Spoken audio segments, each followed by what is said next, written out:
ನಾರಾಯಣ ನಿನ್ನ ನಾಮದ ಸ್ಮರಣೆಯ ಸಾರಾಮೃತ ಎನ್ನ ಬಾಯಿಗೆ ಬರಲಿ. ಬಾರಂಗ ಕನಸಿನೊಳಾಗಲಿ ನನಸಿನೊಳಾಗಲಿ, ಮನಸ್ಸು ಕೆಟ್ಟಿರಲಿ ಮುನಿದಿರಲಿ.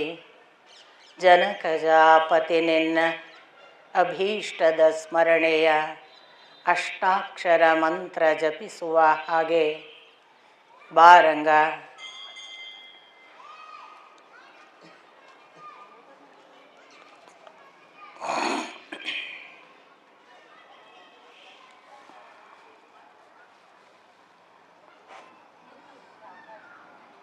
ನಾರಾಯಣಂ ನಮಸ್ಕೃತ್ಯ ನರಂಚೈವ ನರೋತ್ತಮಂ ದೇವೀಂ ಸರಸ್ವತೀಂ ವ್ಯಾಸಂ ತತೋ ಜಯಮುದೀರಯೇತ್.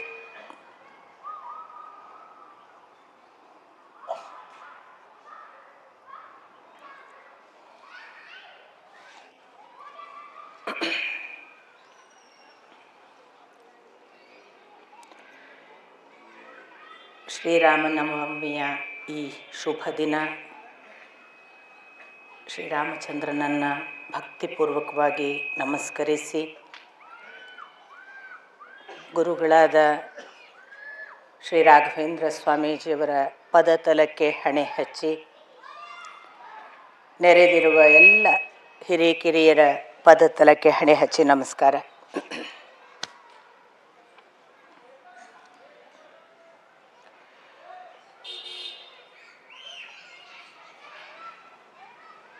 ರಾಮನನ್ನು ನೆನೆಯುವುದು ಅಂದರೆ ಆರಾಮ ಇರುವುದು ಅಂತ. ಅದು ಸಂಸ್ಕೃತದಲ್ಲಿ ಒಂದು ಪದಪ್ರಯೋಗ. ಹೋದನು ಅಂದರೆ ಗಚ್ಚತು ಅಂತ. ಇದು ನಾನೇ ನನ್ನ ಪಾಡಿಗೆ, ನನಗೆ ಸಂಸ್ಕೃತ ಬರದೇ ಇರೋದ್ರಲ್ಲಿ ಆ ಧಾಟಿಯಲ್ಲಿ ನಾನು ಅರ್ಥ ಮಾಡ್ಕೊಳ್ಳೋದು.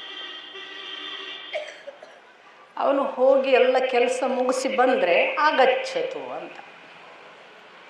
ಹೋದರೆ ಗಚ್ಚತು, ಅವನ್ನೆಲ್ಲ ಮುಗಿಸಿ ಬಂದರೆ ಆಗಚ್ಚತು. ಹಾಗೆಯೇ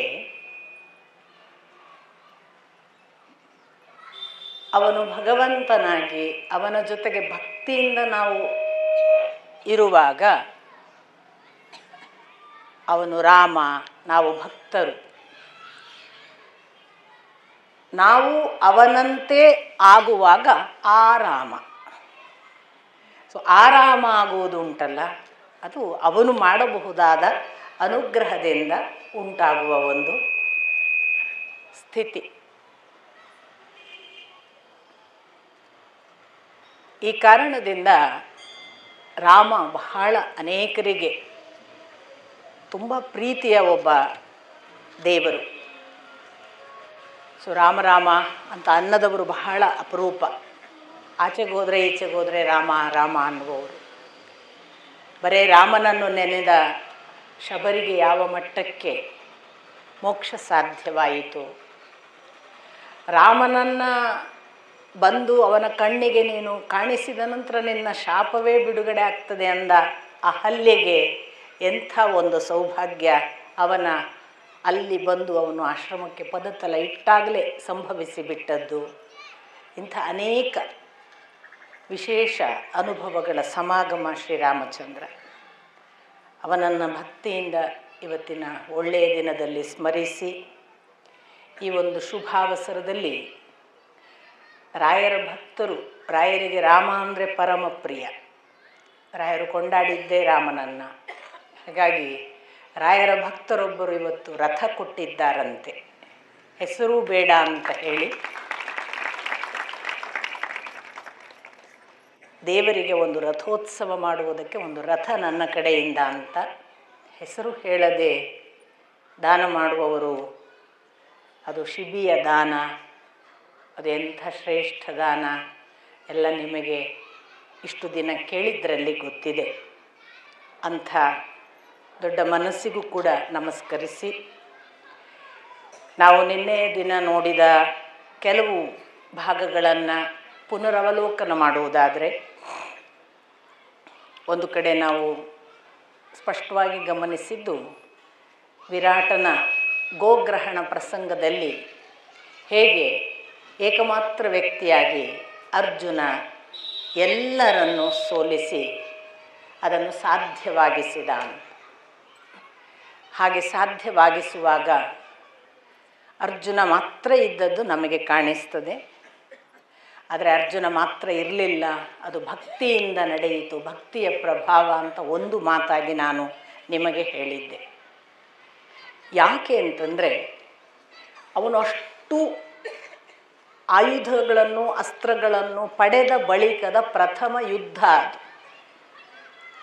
ಒಂದು ವೇಳೆ ಆ ಪ್ರಥಮ ಯುದ್ಧದಲ್ಲಿ ಶ್ರೀಕೃಷ್ಣ ಇದ್ದಿದ್ದರೆ ಇದು ಅರ್ಜುನನದ್ದು ಸಾಮರ್ಥ್ಯ ಅಲ್ಲ, ಅದು ಶ್ರೀಕೃಷ್ಣನದ್ದು ಅಂತ ಕ್ರೆಡಿಟ್ ಆಚೆಗೆ ಹೋಗೋದು ಬೇಡ ಅಂತ ಅನ್ನುವ ಹಾಗೆ ಭಗವಂತ ದೂರ ಉಳಿದಿದ್ದಾನೆ ಅನ್ನಿಸ್ತದೆ.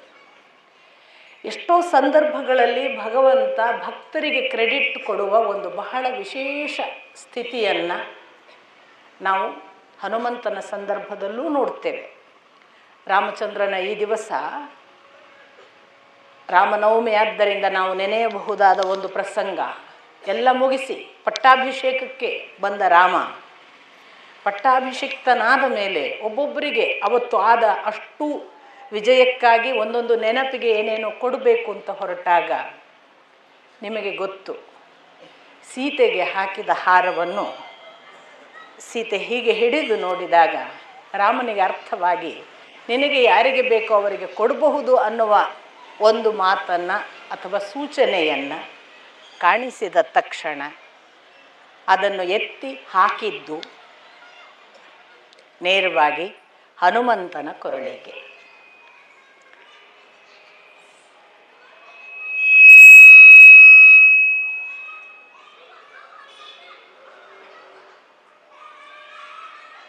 ಅಲ್ಲಿ ಒಂದು ವಿಶೇಷ ಏನು ಅಂದರೆ, ಗಂಡನ ಸಮ್ಮುಖದಲ್ಲಿ ಹೆಂಡತಿ ಒಬ್ಬಳು ಪರಪುರುಷನಿಗೆ ಹಾರ ಹಾಕುವುದು ಅಂದರೆ ಆ ಪರಪುರುಷನಲ್ಲ, ಸಾರ್ವಜನಿಕವಾಗಿ ಮಗ ಅಂತ ಅಪ್ಪ ಅಮ್ಮ ಒಪ್ಪಿಕೊಂಡ ಹಾಗೆ. ಅದು ಹನುಮಂತನಿಗೆ ಸೀತೆ ಮಗನ ಸ್ಥಾನ ಕೊಟ್ಟದ್ದನ್ನು ಹೌದು ಅಂತ ಅಂಕಿತ ಒತ್ತಿ ಒಪ್ಪಿಕೊಂಡ ರಾಮನ ನಡೆ. ಹಾಗಾಗಿ ಭಕ್ತ ಒಬ್ಬ ಪುತ್ರನಾಗಿ ಬಿಡ್ತಾನೆ. ಆ ಪರಿಯ ಒಂದು ಸಮಾಗಮ.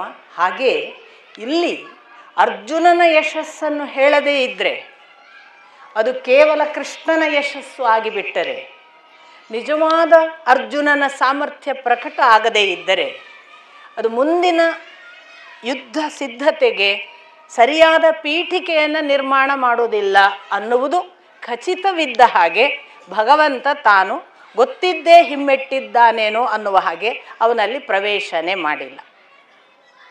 ಇಂಥ ಬಹಳ ವಿಶೇಷವಾದ ಒಂದು ಪ್ರಸಂಗವನ್ನು ಗೋಗ್ರಹಣ ಪ್ರಸಂಗ ಅಂತ, ವಿರಾಟನ ಗೋಗ್ರಹಣ ಪ್ರಸಂಗ ಅಂತಲೇ ಬಹಳ ಪ್ರಚಲಿತವಾಗಿ ನಾನು ಈಗಾಗಲೇ ಹೇಳಿದ ಹಾಗೆ ಭಕ್ತರು ಪಾರಾಯಣ ಮಾಡುವ ಅದ್ಭುತವಾದ ಒಂದು ಭಾಗವಾಗಿ ನಮ್ಮ ಜೊತೆಗೆ ಇದೆ.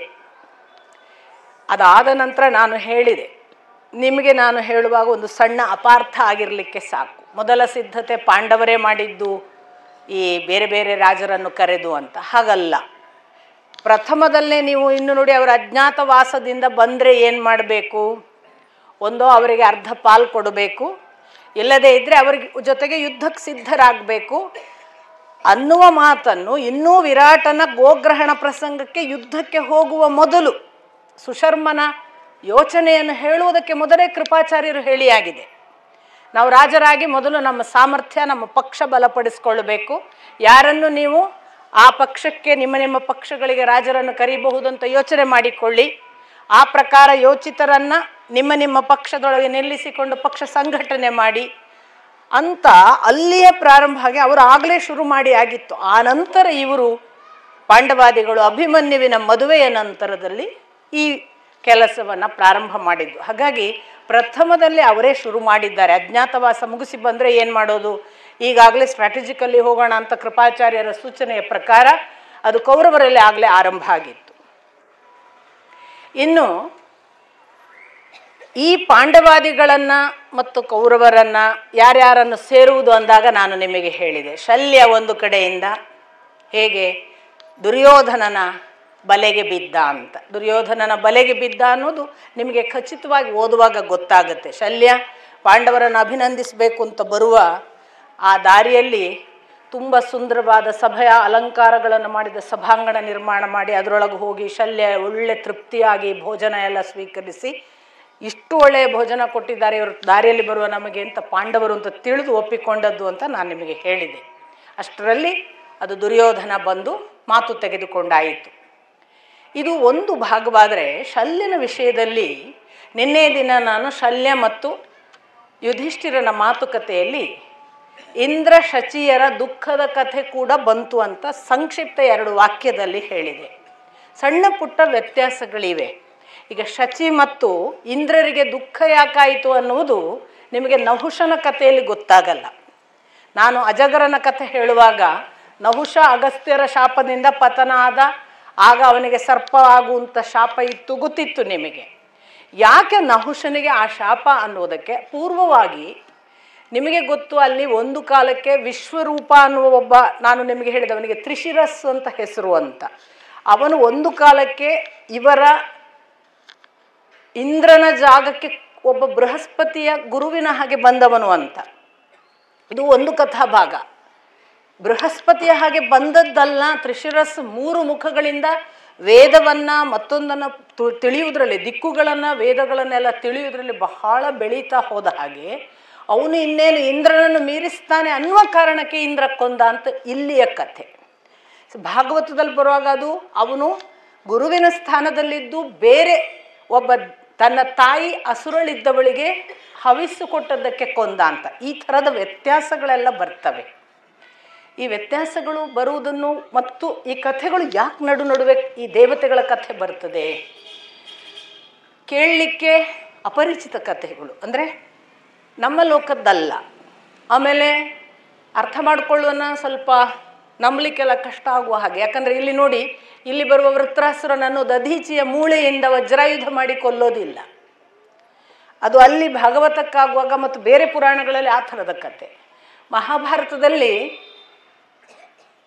ಇಲ್ಲಿ ಕೊಲ್ಲುವುದಕ್ಕೆ ಅವನೇ ಕೇಳಿಕೊಳ್ತಾನೆ ದೇವತೆಗಳ ಜೊತೆಗೆ. ಅವನು ಬಹಳ ಪ್ರಬಲ ಆದಾಗ ಅವನನ್ನು ಎಲ್ಲರೂ ಹೋಗಿ ನಮಗೆ ದಯವಿಟ್ಟು ನಮ್ಮನ್ನು ಅನುಗ್ರಹಿಸು, ನೀನು ಬಹಳ ಬಲಿಷ್ಠ ಆಗಿದೆಯಾ ಅಂತ ಕೇಳಿದಾಗ, ಹಾಗಾದರೆ ನನಗೆ ಅಸ್ತ್ರಶಸ್ತ್ರಗಳಿಂದ ಹಗಲು ರಾತ್ರಿಗಳಲ್ಲಿ ಹಸಿ ಅಥವಾ ಒಣ ಇರಬಾರ್ದು, ಅಂಥವುಗಳಲ್ಲಿ ಮಾತ್ರ ಮರಣ ಅಂತ. ಹಗಲು ರಾತ್ರಿಗಳಲ್ಲಿ ಮರಣ ಇರಬಾರ್ದು, ಹಸಿ ಅಥವಾ ಒಣ ಪದಾರ್ಥದಿಂದ ಕೊಲ್ಲಬಾರ್ದು, ಅಸ್ತ್ರಶಸ್ತ್ರದಿಂದ ಕೊಲ್ಲಬಾರ್ದು. ಆಗ ಇಂದ್ರ ಅವನನ್ನು ಸಮುದ್ರದ ನೊರೆಯಿಂದ ಕೊಂದ ಅಂತ ಬರುತ್ತೆ. ಅದು ಅಸ್ತ್ರಶಸ್ತ್ರವಲ್ಲ. ಆಮೇಲೆ ಹಗಲು ರಾತ್ರಿಯ ಮಧ್ಯದ ಅವಧಿ ತಗೊಳ್ತಾನೆ ಮುಸ್ಸಂಜೆ. ಆಮೇಲೆ ಅದು ಹಸಿಯೂ ಅಲ್ಲ ಒಣವೂ ಅಲ್ಲ, ಅದರಿಂದ ನೊರೆಯಿಂದ ಕೊಂದ. ಹಿಂಗೆ ನಂಬೋದು. ನಮುಚಿ ಅಂತ ಒಂದು ಕಡೆ ಅವನ ಹೆಸರು ಬರುತ್ತೆ, ವ್ರತ್ರ ಅಂತ ಒಂದು ಕಡೆ ಬರುತ್ತೆ. ನಮುಚಿಯೇ ಬೇರೆ, ಈ ವ್ರತ್ರಾಸುರನೇ ಬೇರೆ ಅಂತ ನಮಗೆ ಬೇರೆ ಬೇರೆ ಪುರಾಣ ಓದುವಾಗ ಗೊತ್ತಾಗುತ್ತೆ. ಈ ಥರದ ಕನ್ಫ್ಯೂಷನ್ಸನ್ನು ಯಾಕೆ ಉಂಟು ಮಾಡ್ತಾರೆ ಪುರಾಣಗಳಲ್ಲಿ? ಇಂಥ ಅನೇಕ ಕನ್ಫ್ಯೂಷನ್ಸ್, ಇಲ್ಲೊಂದು ಥರ ಹೇಳ್ತಾರೆ, ಅಲ್ಲೊಂದು ಥರ ಹೇಳ್ತಾರೆ. ನಾವು ಇದನ್ನು ಖಚಿತ ಅಂತ ಮಾಡೋದ್ರೊಳಗೆ ಅಲ್ಲೊಂದು ಬೇರೆಯೇ ಕಥೆ ಸೃಷ್ಟಿಯಾಗಿಬಿಟ್ಟಿರುತ್ತೆ. ಏನಕ್ಕೆ? ಆಮೇಲೆ ಇಡೀ ಬಹಳ ಬಿಗೂ ಕಥೆಯ ಸಂದರ್ಭ. ಈಗ ಯಾರ್ಯಾರನ್ನು ಯಾರ್ಯಾರ ಪಕ್ಷಕ್ಕೆ ತಗೊಳ್ಳೋದು ಅನ್ನುವ ಸ್ಥಿತಿಯಲ್ಲಿ ಎಲ್ಲರೂ ಇದ್ದಾರೆ. ನಮಗೂ ಕ್ಯೂರಿಯಾಸಿಟಿ ಇದೆ ಯಾರು ಯಾರ್ಯಾರ ಪಕ್ಷಕ್ಕೆ ಹೋದರು ಅಂತ. ಅಂಥ ಹೊತ್ತಿನಲ್ಲಿ ಈ ಕಥೆ ತಂದು ಬಿಡ್ತಾರೆ. ಯುಧಿಷ್ಠಿರನಿಗೆ ಈ ಬೋಧನೆಯನ್ನು ಶಲ್ಯರು ಮಾಡ್ತಾರೆ.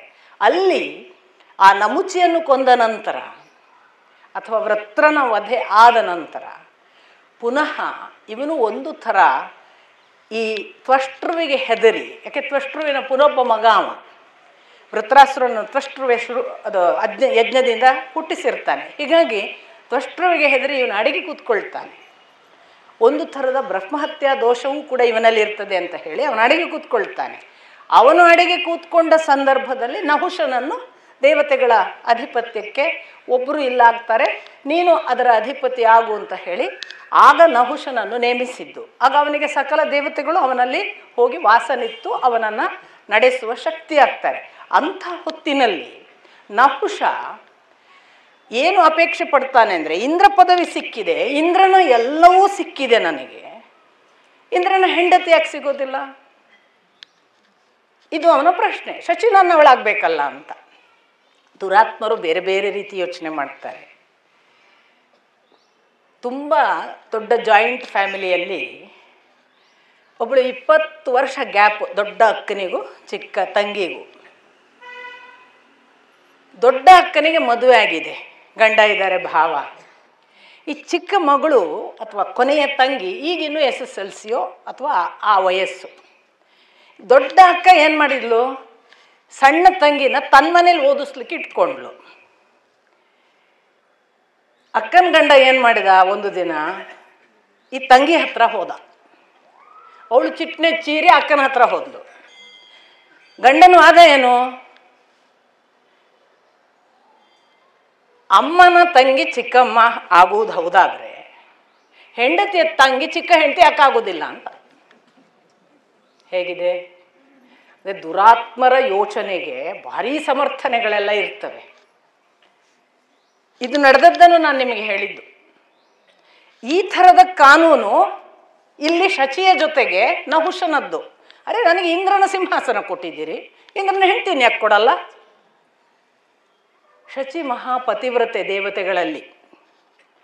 ಅವಳು ತನ್ನನ್ನು ಪಾರು ಮಾಡುವಂಥ ಬೃಹಸ್ಪತಿ ಹತ್ರ ರಕ್ಷಣೆಗೆ ಹೋಗ್ತಾಳೆ. ಬೃಹಸ್ಪತಿಗಳು ಹೇಳ್ತಾರೆ, ನೀನು ನನ್ನ ಜೊತೆಗೆ ಇರು, ನಿನಗೇನೂ ಆಗದ ಹಾಗೆ ನಾನು ನೋಡ್ಕೊಳ್ತೇನೆ.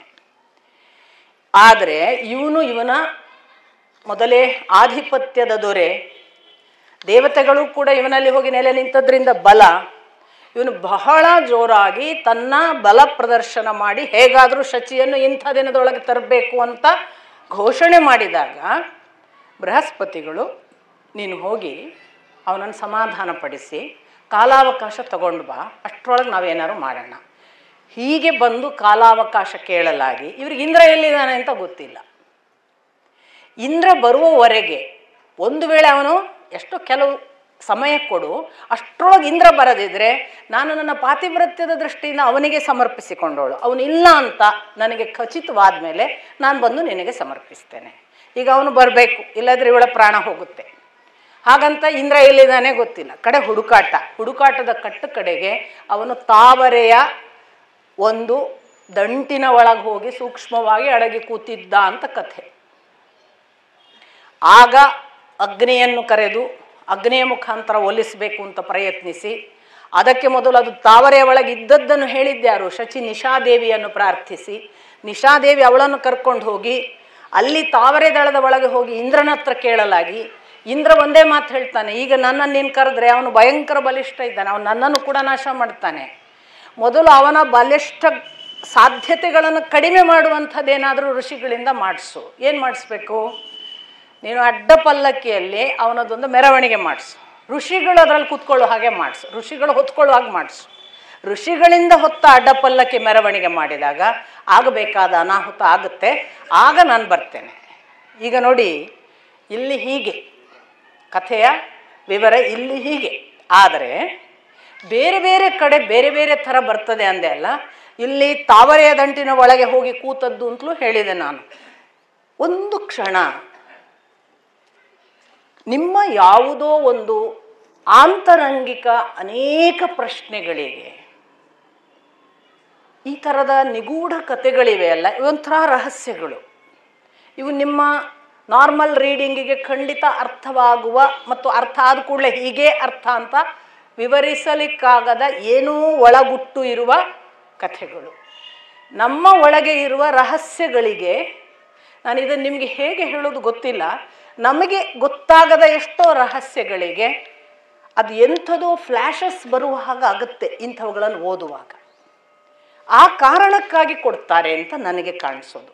ಘನ ವಿಷಯ ಇರುವಾಗ ಇಂಥ ಕಥೆಗಳ ಮೂಲಕ ನಮ್ಮ ಒಳಗಿನ ಯಾವುದೋ ಒಂದು ಕಾನ್ಫ್ಲಿಕ್ಟ್, ನಮ್ಮ ಒಳಗಿನ ಯಾವುದೋ ಅರ್ಥ ಆಗಲಿಕ್ಕೆ ಆಗದ ಆಂತರ್ಯದ ಭಗವಂತನ ಚಿಂತನೆ ಮತ್ತು ಅವನ ಜೊತೆಗಿನ ನಮ್ಮ ಅಧ್ಯಾತ್ಮ ಪಥದ ಯಾವುದೋ ನಡೆಗೆ ಕೆಲವು ಬೆಳಕಿನ ಹಾಗೆ ಫ್ಲ್ಯಾಶಸ್ ಆಗ್ತವೆ. ಇಷ್ಟು ಮಾತ್ರ ನಾನು ಹೇಳಬಲ್ಲೆ. ಹೇಗಾಗ್ತದೆ ಅದು ನಿಮ್ಮ ಮತ್ತು ನಮ್ಮ ಸ್ಪಂದನ, ಅದಕ್ಕೆ ನಾವು ಅದನ್ನು ನಮಗೆ ಕೊಟ್ಕೊಳ್ಳುವ ರೀತಿ. ನಾವು ಇದು ಬುರುಡೆ, ಇದರಲ್ಲಿ ಏನಿದೆ ಅಂದರೆ ಹಾಗಾಗಲಿಕ್ಕಿಲ್ಲ. ಇದು ಯಾಕೆ ಹೇಳಿದರು, ಇದೇನಿದು ಇಂದ್ರ ಅಡಗಿ ಕೂತ್ಕೊಳ್ಳೋದು ಅಂದರೆ, ಅದೇನು ತಾವರೆ ದಂಟು, ಏನು ಶಚಿಯ ಸಮಸ್ಯೆ, ಏನು ಇದರೆಲ್ಲ ಮೂಲಕ ಏನನ್ನು ನಮಗೆ ಹೇಳ್ತಿದ್ದಾರೆ ಅನ್ನುವ ಒಂದು ಸಂವೇದನೆ ನಿಮ್ಮೊಳಗುಂಟಾದರೆ, ಅದಕ್ಕೇ ನೀವು ನೋಡಿ ಎಲ್ಲ ದೊಡ್ಡ ದೊಡ್ಡ ಅದ್ಭುತ ಕಥೆಗಳು ಮಹಾ ಕಾನ್ಫ್ಲಿಕ್ಟಿನ ಸಮಯದಲ್ಲೇ ಹೇಳ್ತಾರೆ ಋಷಿಗಳು.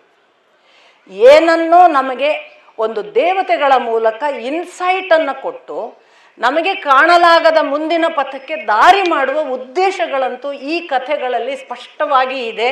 ಇದು ನಾನು ನನಗೆ ಕಂಡ ಅನುಭವದಿಂದ ನಿಮಗೆ ಹೇಳು. ಇಂಥದ್ದೊಂದು ವಿಶೇಷ ರಹಸ್ಯದ ಹಾಗೆ ಇರುವ ಈ ಒಂದು ಕಾರಣಕ್ಕಾಗಿ ಮತ್ತೆ ನೋಡಿ ಇಲ್ಲಿ ಬರುವಾಗ ಈ ಒಂದು ಯೋಚನೆಯನ್ನು ಸೂಚಿಸಿದ್ದು ಇಂದ್ರ, ನೀವು ಪಲ್ಲಕ್ಕಿಯಲ್ಲಿ ಋಷಿಗಳಿಂದ ಹೊತ್ತುಕೊಂಡು ಹೋಗುವಾಗ ಮಾಡಿ ಅಂತ. ಇನ್ನೊಂದು ಕಡೆ ಈ ಸೂಚನೆಯನ್ನು ಕೊಡೋದು ಬೃಹಸ್ಪತಿಗಳು ಶಚಿಗೆ, ನೀನು ಹೀಗೆ ಹೇಳು ಅಂತ. ಮತ್ತೊಂದು ಕಡೆ ಈಗ ಇನ್ನು ಅನುಶಾಸನ ಪರ್ವದಲ್ಲಿ ಮಹಾಭಾರತದಲ್ಲಿ ಇನ್ನೊಂದು ಕಡೆ ಕಥೆ ಬರುತ್ತೆ. ಈ ಐಡಿಯಾ ಕೊಡೋದು ಭೃಗು ಮಹರ್ಷಿಗಳು. ಭೃಗು ಮಹರ್ಷಿಗಳು ಅಗಸ್ತ್ಯರ ಒಳಗೆ ಅಂತರ್ಗತರಾಗಿ ಶಪಿಸ್ತಾರೆ. ಯಾಕೆಂದರೆ ಅವನ ಮುಂದೆ ಓಪನ್ ಆಗಿ ಶಪಿಸ್ಲಿಕ್ಕೆ ಭಯ, ಅವನು ಏನು ಮಾಡಬಹುದು ಅಂತ. ಈ ಥರ ತುಂಬ ಭಿನ್ನ ಭಿನ್ನ ಇದೆ ಯಾಕೆ ಅಂತ ಯೋಚನೆ ಮಾಡಿ. ಇದು ನಮ್ಮನ್ನು ಒಂದು ಭಗವದ್ ರಹಸ್ಯದ ಸುತ್ತ ಬೇರೆ ಬೇರೆ ಅನಗತ್ಯ ಗೊಂದಲ ಹುಟ್ಟಿಸಿ ಬಲೆಗಳ ಒಳಗೆ ಹಾಕಿ ನೀವೆಷ್ಟು ದಾಟ್ತೀರಿ, ಒಂದು ವಿಚಿತ್ರವಾದ ಸಂವೇದನೆಯನ್ನು ನಿಮಗೆ ಇದು ಉಂಟು ಮಾಡ್ತದೆ, ಅಷ್ಟಂತೂ ನಾನು ಹೇಳಬಲ್ಲೆ. ಹೀಗೆ ಆ ಕಾರಣಕ್ಕಾಗಿ ಶಚಿಗೆ ಮತ್ತು ಇಂದ್ರನಿಗೆ ಸಫರಿಂಗ್ ಬಂತು. ಮುಂದೆ ನಿಮಗೆ ಕಥೆ ಗೊತ್ತಿದೆ. ಅಗಸ್ತ್ಯರನ್ನು ಅವನು ಕಾಲಿನಿಂದ ಸ್ಪರ್ಶ ಮಾಡಿದ ಅಥವಾ ತೊಳೆದ. ಮೊದಲು ಅವರ ಚರ್ಚೆ ಪ್ರಾರಂಭ ಆಗುವುದು ಎಲ್ಲದಕ್ಕೂ ವೇದ ಪ್ರಮಾಣ ಅಂತ ಋಷಿಗಳು ಹೇಳ್ತಾರೆ. ವೇದ ಪ್ರಮಾಣವಲ್ಲ, ವೇದ ಇಲ್ಲದಿದ್ದರೆ ಬದುಕಿಲ್ವಾ ಅಂತ ಅವನು ವಾದ ಮಾಡ್ತಾನೆ. ಅದು ಒಂದು ಕಾರಣ. ಎರಡನೆಯದ್ದು ತುಳಿತಾನೆ. ಎರಡು ಕಾರಣಗಳಿಗಾಗಿ ಚ್ಯುತನಾದ ಅಂತ. ಅಲ್ಲಿಂದ ನಂತರ ಅವನು ಹೆಬ್ಬಾವಾದದ್ದು ಅದೆಲ್ಲ ನಿಮಗೆ ಗೊತ್ತು. ಈ ಕಡೆಯಿಂದ ಆಗ ಅಗ್ನಿ ಹೋಗಿ ನೀರಿನ ಒಳಗಿಂದ ಇಂದ್ರನನ್ನು ಕರ್ಕೊಂಡು ಬರ್ಬೇಕು. ಮತ್ತೆ ನೋಡಿ ಮತ್ತೊಂದು ಭಾರಿ ವಿಶೇಷ ಸಂಗತಿ ಅದು. ಅಗ್ನಿಯನ್ನು ಬೃಹಸ್ಪತಿಗಳು ಒಲಿಸಿ ಅವ ನೀರಿನ ಒಳಗಿನ ತಾವರೆ ದಂಟಲ್ಲಿದ್ದಾನೆ, ತಗೊಂಡು ಬಾ ಅಂತ. ಭಾರಿ ಚೆನ್ನಾಗಿದೆ. ಅಗ್ನಿ ಹೇಳ್ತಾನೆ, ನೀರಿನೊಳಗೆ ನಾನು ಹೇಗೆ ಹೋಗೋದು, ನಾನು ಇಲ್ಲೇ ಹೋಗ್ತೀನಲ್ಲ ಅಂತ. ಸ್ವಲ್ಪ ಯೋಚನೆ ಮಾಡಿದರೆ ಹಿಂದೆ ಏನಿದೆ ಅಂತ. ನನಗೆ ಇಂಥದ್ದೇ ಭಾಳ ಫ್ಲ್ಯಾಶಸ್ ಅಂತ ನಾನು ಅದನ್ನೇ ಹೇಳ್ತಾ ಇರೋದು. ನಮಗೊಂದು ಭಾರಿ ಯಾವುದೋ ಹೊಸದನ್ನು ಒಂದು ಥರ ಸ್ಪಾರ್ಕ್ ಮಾಡ್ತವೆ ಇವುಗಳೆಲ್ಲ. ಅವನು ಹೇಳ್ತಾನೆ, ನೀನು ನೀರಿನ ಒಳಗೆ ಇರುತ್ತಿ ಮತ್ತು ಶಾಂತವಾಗಿ ಇದ್ದಿ, ಜಲದೊಳಗಿರ್ದ ಕಿಚ್ಚಿನಂತೆ. ಇದು ನಿಮಗೆ H2O ಕೂಡ ಅದೇ ಕಾಂಬಿನೇಷನ್ ಅಲ್ವಾ. ಹೈಡ್ರೋಜನ್ ಮತ್ತು ಆಕ್ಸಿಜನ್ ಆಗದೆ ನೀರಿಲ್ಲ ಅಂತ. ಹೈಡ್ರೋಜನ್ ಅಂದರೆ ಏನು ಮತ್ತೆ? ಸೊ ನೀನು ನೀರಿನ ಒಳಗಿರ್ತಿ, ಕಾಣಿಸದೇ ಇರಬಹುದು. ನೀನು ಹೋಗು, ನೀನು ಶಾಂತವಾದರೂ ಅದರೊಳಗಿರ್ತಿ, ಆದ್ದರಿಂದ ನಿನಗೆ ಹೋಗಲಿಕ್ಕೆ ಬರ್ತದೆ. ಹಾಗೆ ಬೃಹಸ್ಪತಿಗಳು ಹೇಳಿದ ಬಳಿಕ ಅವನು ನೀರಿಗಿಳಿದ. ಏನೇನೋ ಎಲ್ಲ ಇದೆ, ದಯವಿಟ್ಟು ಇಷ್ಟು ಮಾತ್ರ ಭಾವಿಸಿ. ಇದು ಏನೇನನ್ನು ಭಗವತ್ ಸಾಧ್ಯತೆಯ ಅನೇಕ ಅಸಾಹಸ ಅಂತ ನಮಗೆ ಸಾಧ್ಯವೇ ಇಲ್ಲ ಅಂತ ಕಾಣಿಸುವ ಅಸಾಧ್ಯವಾದ ಸಂಗತಿಗಳು ಸಾಧ್ಯ ಅಂತ ಹೇಳುವ ಮಹತ್ತರವಾದ ಒಗಟುಗಳಂಥ ಕಥೆಗಳು ಇವೆ. ಇದು ಒಂದು ಭಾಗ. ಇಷ್ಟು ವಿವರಣಾತ್ಮಕ ನಿನ್ನೆ ಹೇಳಲಿಲ್ಲ. ಮತ್ತು ನಾನು ಈಗಾಗಲೇ ಹೇಳಿದ ಹಾಗೆ 7 ಅಕ್ಷೋಹಿಣಿ ಸೇನೆ ಈ ಕಡೆಗೆ ಒಟ್ಟಾಯಿತು. ಆಚೆ ಕಡೆ ಕೌರವರ ಸೇನೆಯಲ್ಲಿ 11 ಅಕ್ಷೋಹಿಣಿ ಸೇನೆ. ಇದು ನೋಡಿ, ಇನ್ನು ಸಂಧಾನವ ಯುದ್ಧವ ನಿರ್ಮಾಣ ಆಗುವ ಮೊದಲೇ, ನಿರ್ಣಯ ಆಗುವ ಮೊದಲೇ, ಇಷ್ಟು ನಿರ್ಣಯ ಆಗುವ ಮೊದಲೇ ಅವರದ್ದೊಂದು ತಯಾರಿ ನೋಡಿ ರಾಜರುಗಳದ್ದು. ಈ ಕಡೆ ಪಾಂಡವರಲ್ಲಿ 7 ಜನ, ಯುಯುಧಾನ ಅನ್ನುವವ 1 ಅಕ್ಷೋಹಿಣಿ ಸೇನೆ, ಜಯತ್ಸೇನ ಅನ್ನುವವ ಇನ್ನೊಂದು ಅಕ್ಷೋಹಿಣಿ ಸೇನೆ, ಚೇದಿ ರಾಜ ಅವನೊಂದು ಅಕ್ಷೋಹಿಣಿ ಸೇನೆ, ನಮ್ಮ ಜರಾಸಂಧನ ಮಗ ಸಹದೇವ ಅವನೊಂದು ಅಕ್ಷೋಹಿಣಿ ಸೇನೆ, ಪಾಂಡ್ಯ ರಾಜರು, ಮತ್ಸ್ಯರಾಜರು, ದೃಪದ, ಒಬ್ಬೊಬ್ಬರು ಒಂದೊಂದು. ಹೀಗೆ 7 ಅಕ್ಷೋಹಿಣಿ ಸೇನೆ ಈ ಕಡೆ ಪಾಂಡವರಲ್ಲಿ. ಅತ್ತ ಭಗದತ್ತ 1 ಅಕ್ಷೋಹಿಣಿ ಸೇನೆ, ಅವರಲ್ಲೂ ಹಾಗೆ ಒಬ್ಬೊಬ್ಬರು ಒಂದೊಂದು ಅಕ್ಷೋಹಿಣಿ ಸೇನೆ. ಭಗದತ್ತ 1 ಅಕ್ಷೋಹಿಣಿ ಸೇನೆ, ಕೃತವರ್ಮ ಇನ್ನೊಂದು ಅಕ್ಷೋಹಿಣಿ ಸೇನೆ, ಶಲ್ಯ ಅವ ಒಂದು, ಅದರ ಜೊತೆಗೆ ಜಯದ್ರಥ, 5ನೆಯವ ಕಾಂಬೋಜದ ದೊರೆ ಸುದಕ್ಷಿಣ, ಆಮೇಲೆ ಆವಂತಿಯ ವಿಂದ ಅನುವಿಂದರು, ಅದಲ್ಲದೆ 8ನೆಯವ ಕೇಕೆಯ ದೇಶದ 5 ಜನ ಸಹೋದರರು, ಎಲ್ಲ ಸೇರಿ 8 ಜನ ಒಂದೊಂದು ಅಕ್ಷೋಹಿಣಿ ಸೇನೆ. ಇನ್ನುಳಿದದ್ದು 3 ಅಕ್ಷೋಹಿಣಿ ಸೇನೆಯನ್ನು 3 ಭಿನ್ನ ರಾಜರು ಅಂತ ಅಷ್ಟೇ ಉಲ್ಲೇಖ ಮಾಡ್ತಾರೆ. ಹೀಗೆ 11 ಅವರ ಕಡೆ, 7 ಇವರ ಕಡೆ ಸಿದ್ಧವಾಗಿದೆ. ಇಷ್ಟು ಅವರ ತಯಾರಿಗಳಾಗಿದೆ. ಪ್ರಮುಖರು ಎಲ್ಲೆಲ್ಲಿದ್ದಾರೆ ನೀವು ನೋಡಿದ್ರಿ. ಬಲರಾಮ ಇಲ್ಲ, ನ್ಯೂಟ್ರಲ್. ಕೃಷ್ಣ ಈ ಕಡೆಗೆ, ದುರ್ಯೋಧನನ ಕಡೆಗೆ ಅವನು ಒಂದಿಷ್ಟು ಈಗಾಗಲೇ ಸಂಗ್ರಹಿಸಿರ್ಬೋದು. ಅದಲ್ಲದೆ ಗೋಪಾಲಕರು 10 ಕೋಟಿ ಅನ್ನುವುದು ಒಂದು. ಇದರ ಜೊತೆಗೆ ಬೇರೆ ಬೇರೆ ರಾಜರುಗಳಲ್ಲಿಷ್ಟು ಈಗ ನಾನು ಹೇಳಿದ್ದು. ಈ ಸಂದರ್ಭದಲ್ಲಿ ದೃಪದ ಕಳಿಸಿದ, ಮತ್ತು ಅವರ ಮಾತುಕತೆ ನಿಮಗೆ ಗೊತ್ತು ಏನೇನು ನಿರ್ಣಯ ಅಂತ. ದೃಪದ ಕಳುಹಿಸಿದ ಪುರೋಹಿತ ಧೃತರಾಷ್ಟ್ರನ ಬಳಿ ಬರ್ತಾನೆ. ಧೃತರಾಷ್ಟ್ರನ ಬಳಿ ಬಂದು ಮೊದಲು ಹೇಳ್ತಾನೆ, ಅವರದ್ದು ನೀವು ಸಾಮಾನ್ಯವಾಗಿ ಗಮನಿಸಬೇಕು, ತುಂಬ ಒಳ್ಳೆಯ ಸಂಸ್ಕಾರ. ಯಾರೇ ಬಂದರೂ ಕೂಡ ಸಂಪೂರ್ಣ ಹೆಸರು ಹೇಳಿ ಪ್ರತಿಯೊಬ್ಬರ ಕುಶಲ ಕೇಳಿದ್ದಾನೆ ನಮ್ಮ ಗುರು ಅಂತ. ಇದು ದೂತರಿಗಿದ್ದ ಒಂದು ಪರಿಪಾಠ ಅಂತ ಕಾಣಿಸ್ತದೆ. ಬಹಳ ಸುಂದರವಾಗಿ ಅಷ್ಟೂ ಜನ ರಾಜರುಗಳನ್ನು ಧೃತರಾಷ್ಟ್ರನ ಕಡೆ ಪ್ರತಿಯೊಬ್ಬರ ಹೆಸರು ಹೇಳಿ ಅವರು ಕುಶಲವೇ ಕೇಳಿದ್ದಾನೆ ಇವರು ಎಲ್ಲ ಆಯಿತು. ಆ ನಂತರದಲ್ಲಿ ಈಗಾಗಲೇ ಪಾಂಡವರು ಅಜ್ಞಾತವಾಸ ಮುಗಿಸಿದ್ದಾರೆ. ಅವರು ಅಜ್ಞಾತವಾಸ ಮುಗಿಸಿ ಬರುವ ವೇಳೆಗೆ ನಿಯಮದ ಪ್ರಕಾರ ನೀವೇ ಮಾಡಿದ ಕರಾರಿನಂತೆ ಅವರಿಗೆ ಅರ್ಧ ರಾಜ್ಯವನ್ನು ಅವರು ನಿಮಗೆ ಬಿಟ್ಟು ಹೋದದ್ದನ್ನು ನೀವು ಮರಳಿಸಬೇಕು. ಆ ಮರಳಿಸಿದ ರಾಜ್ಯವನ್ನು ನೀವು ಕೊಟ್ಟಿರಿ ಅಂತಾದರೆ ಮುಂದೆ ಅವರು ಅವರ ಪಾಡಿಗೆ ರಾಜ್ಯವಾಳುತ್ತಾರೆ, ನೀವು ನಿಮ್ಮ ಪಾಡಿಗೆ ರಾಜ್ಯವಾಳ್ತೀರಿ. ಒಂದೊಮ್ಮೆ ನಮ್ಮ ರಾಜ ಹೀಗೆ ಹೇಳಿದ್ದಾನೆ, ನಿಮಗೆ ಶಾಂತಿಯ ಸಂಧಾನದ ಮೂಲಕ ರಾಜ್ಯ ಪಟ್ಟಾಭಿಷೇಕ ಮಾಡುವ ಇಚ್ಛೆ ಇಲ್ಲದಿದ್ದರೆ ಯುದ್ಧಕ್ಕೂ ಕೂಡ ಪಾಂಡವರು ಸಿದ್ಧರಿದ್ದಾರೆ ಎಂಬುದನ್ನು ಹೇಳಲಿಕ್ಕೆ ತಿಳಿಸಿದ್ದಾನೆ. ಇದನ್ನು ಸುಹೃಜ್ಜನರು, ಹಿರಿಯರು ನಿಮ್ಮ ಸಭೆಯಲ್ಲಿರುವ ದೊಡ್ಡವರ ಜೊತೆಗೆ ಸೇರಿಕೊಂಡು ನೀನು ಉತ್ತರಿಸಬೇಕು ಎಂದು ಕೇಳಿಕೊಂಡಿದ್ದಾನೆ. ನೀನೊಬ್ಬನೇ ಹೇಳೋದಲ್ಲ ಅಂತ ಧೃತರಾಷ್ಟ್ರನಿಗೆ. ಇಷ್ಟಾಗುವಾಗ ಭೀಷ್ಮರು, ಪಾಂಡವರು ಪಟ್ಟ ಪಾಡು ನಮಗೆಲ್ಲರಿಗೂ ವಿದಿತವಿದೆ. ಮಾತಿನಂತೆ ಪಾಂಡವರಿಗೆ ಈಗ ಅವರ ನಿಜವಾದ ನಿಯಮಗಳನ್ನು ಅವರು ಪಾಲಿಸಿ ಬಂದಿರುವುದರಿಂದ ಅವರಿಗೆ ಕೊಡಬೇಕಾದದ್ದನ್ನು ಕೊಟ್ಟು ಬಿಡುವುದು ಎಲ್ಲ ದೃಷ್ಟಿಯಿಂದಲೂ ಉಚಿತವಾಗಿದೆ, ಶ್ರೇಷ್ಠವಾಗಿದೆ. ಅದನ್ನು ನೀವು ಮಾಡಬೇಕು ಎಂದು ನಾನು ಕೂಡ ಅಪೇಕ್ಷೆ ಪಡುತ್ತೇನೆ. ದೃಪದ ತಂದಿರುವ ಈ ಪುರೋಹಿತರ ಮಾತು ನೀನು ಅನುಸರಿಸಲಿಕ್ಕೆ ಯೋಗ್ಯವಾಗಿದೆ. ಒಂದೊಮ್ಮೆ ಅನುಸರಿಸದೇ ಇದ್ದರೆ ಅದು ತುಂಬ ಅಪಾಯಕಾರಕ. ಯಾಕೆಂದರೆ ಅರ್ಜುನ ಬಹಳ ವೀರ. ಅವನ ವೀರತ್ವವನ್ನು ಇನ್ನೊಬ್ಬರು ಎದುರಿಸಲಾರರು. ಆ ವೀರನ ಮುಂದೆ ಹೋರಾಡಿ ನಾವು ಗೆಲ್ಲುವುದಕ್ಕೆ ಸಾಧ್ಯವಿಲ್ಲ. ಅವನೊಬ್ಬನೇ ಸಾಕು ನಮ್ಮನ್ನು ಎದುರಿಸುವುದಕ್ಕೆ. ಆದ್ದರಿಂದ ಸಂಧಾನ ನಮಗೆ ಉಚಿತ, ಇಬ್ಬರೂ ಕ್ಷೇಮವಾಗಿ ಇರೋಣ ಅಂತ. ಇಷ್ಟು ಹೇಳಿದ ಕೂಡಲೇ ಭೀಷ್ಮರ ಮಾತಿಗೆ ಬಹಳ ವಿರೋಧ ವ್ಯಕ್ತಪಡಿಸಲಿಕ್ಕೆ ಕರ್ಣ ಮೊದಲೇ ಸಿದ್ಧನಾದ ಹಾಗೆ, ಈ ಮಾತು ಕೇಳಿ ಕೇಳಿ ಸಾಕಾಗಿದೆ. ಅವರೇನು ಅಜ್ಞಾತವಾಸ ಮುಗಿಸಿದ್ದಾರೆ, ಅವರು ಮುಗಿಸದೆ ಬೇಗ ಬಂದಿದ್ದರೂ ನೀವು ಮುಗಿಸಿದ್ದು ಅನ್ನುವ ಹಾಗೆ ಮಾತಾಡುತ್ತೀರಿ. ಅವರು ಧರ್ಮನಿಷ್ಠರಲ್ಲ. ಅವರು ಧರ್ಮನಿಷ್ಠರಾಗಿದ್ದರೆ ತಾವು ಮೊದಲು ಯುದ್ಧ ಸೇನೆ ಸಿದ್ಧ ಮಾಡಿ ಶಾಂತಿಯ ಮಾತಾಡುತ್ತಿರಲಿಲ್ಲ. ಅವರು ನಿಯಮಕ್ಕೆ ಅನುಗುಣವಾಗಿ ಬಂದಿಲ್ಲ. ತಾವು ಯುದ್ಧಕ್ಕೆ ಸಿದ್ಧರಾಗಿ ಶಾಂತಿಯ ಮುಖವಾಡ ಸೋಗಲಾಡಿತನ ಹಾಕುತ್ತಿದ್ದಾರೆ. ನೀತಿ ನಿಯಮದಿಂದ ನಿಜವಾದ ಶಾಂತಿಯ ಅಪೇಕ್ಷೆಯಿಂದ ಬಂದಿದ್ದರೆ ದುರ್ಯೋಧನ ರಾಜ್ಯ ಕೊಡುತ್ತಿದ್ದ. ಈ ರಾಜ್ಯ ಕೊಡದಂತೆ ಅವರು ಮಾಡಿರುವುದಕ್ಕೆ ಅವರದೇ ವರ್ತನೆಗಳು ಕಾರಣ. ಧರ್ಮರಾಯ ನೀತಿ ನಿಯಮದಂತೆ ಶಸ್ತ್ರ ಅಸ್ತ್ರ ಅಥವಾ ಪಕ್ಷ ಕಟ್ಟಿಕೊಳ್ಳದೆ ನೇರವಾಗಿ ರಾಜ್ಯ ಬಂದು ಕೇಳಿದ್ದರೆ ನಾವು ಕೊಡುತ್ತಿದ್ದೆವು. ದುರ್ಯೋಧನ ಕೊಡುತ್ತಿದ್ದ. ಈಗ ನಾವು ಕೊಡುವುದಕ್ಕೆ ಸಿದ್ಧರಿಲ್ಲ. ಅವನು ಅಜ್ಞಾತವಾಸ ಮುಗಿಸದೇ ಬಂದಿದ್ದಾರೆ, ಅನೀತಿಯಿಂದ ಬಂದಿದ್ದಾರೆ. ಅವರಿಗೆ ನಾವು ನೀತಿಯುತವಾಗಿ ಕೊಡುವಂಥದ್ದೇನಿಲ್ಲ. ಅವರು ಅನೀತಿಯಿಂದ ಬಂದಿದ್ದಾರೆ, ಅಧರ್ಮದಿಂದ ಇದ್ದಾರೆ. ಯುದ್ಧವೇ ಅವರಿಗೆ ಉತ್ತರ ಅಂತ ಕರ್ಣ. ಭೀಷ್ಮಕ್ಕೆ ಹೇಳ್ತಾನೆ, ಸಾಕು ನಿನ್ನ ಒಣ ಪೌರುಷದ ಮಾತು, ಏನು ಯುದ್ಧ ಮಾಡಿ ತೋರಿಸಿದ್ದಿ ಎಂದು ಮತ್ತೆ ಮತ್ತೆ ಯುದ್ಧದ ಮಾತಾಡುತ್ತಿ.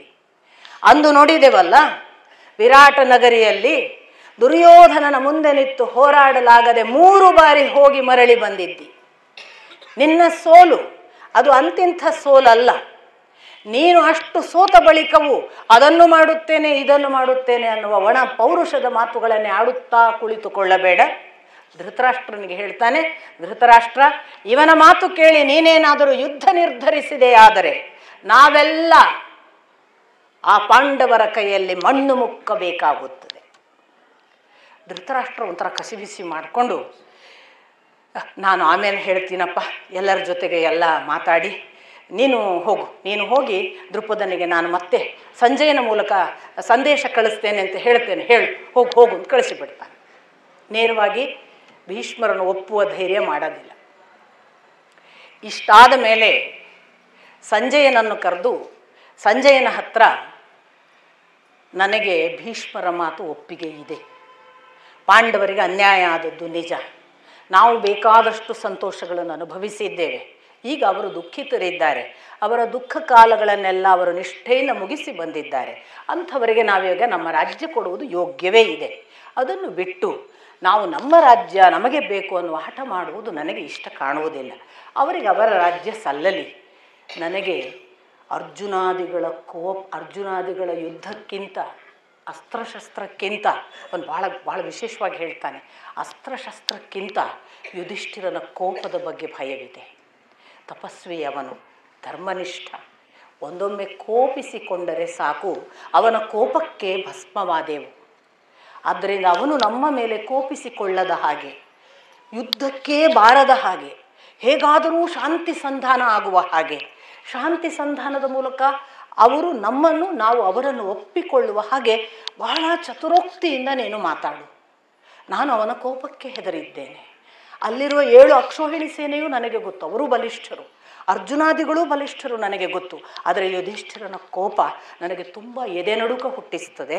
ನೀನು ಆದಷ್ಟು ಬೇಗ ಯಾವುದೇ ಕಾರಣಕ್ಕೂ ಯುದ್ಧದ ಮಾತೇ ಬಾರದ ಹಾಗೆ ಬಗೆಹರಿಸಿ ಬಾ. ಇತ್ತ ಸಂಜಯ ಬರ್ತಾನೆ.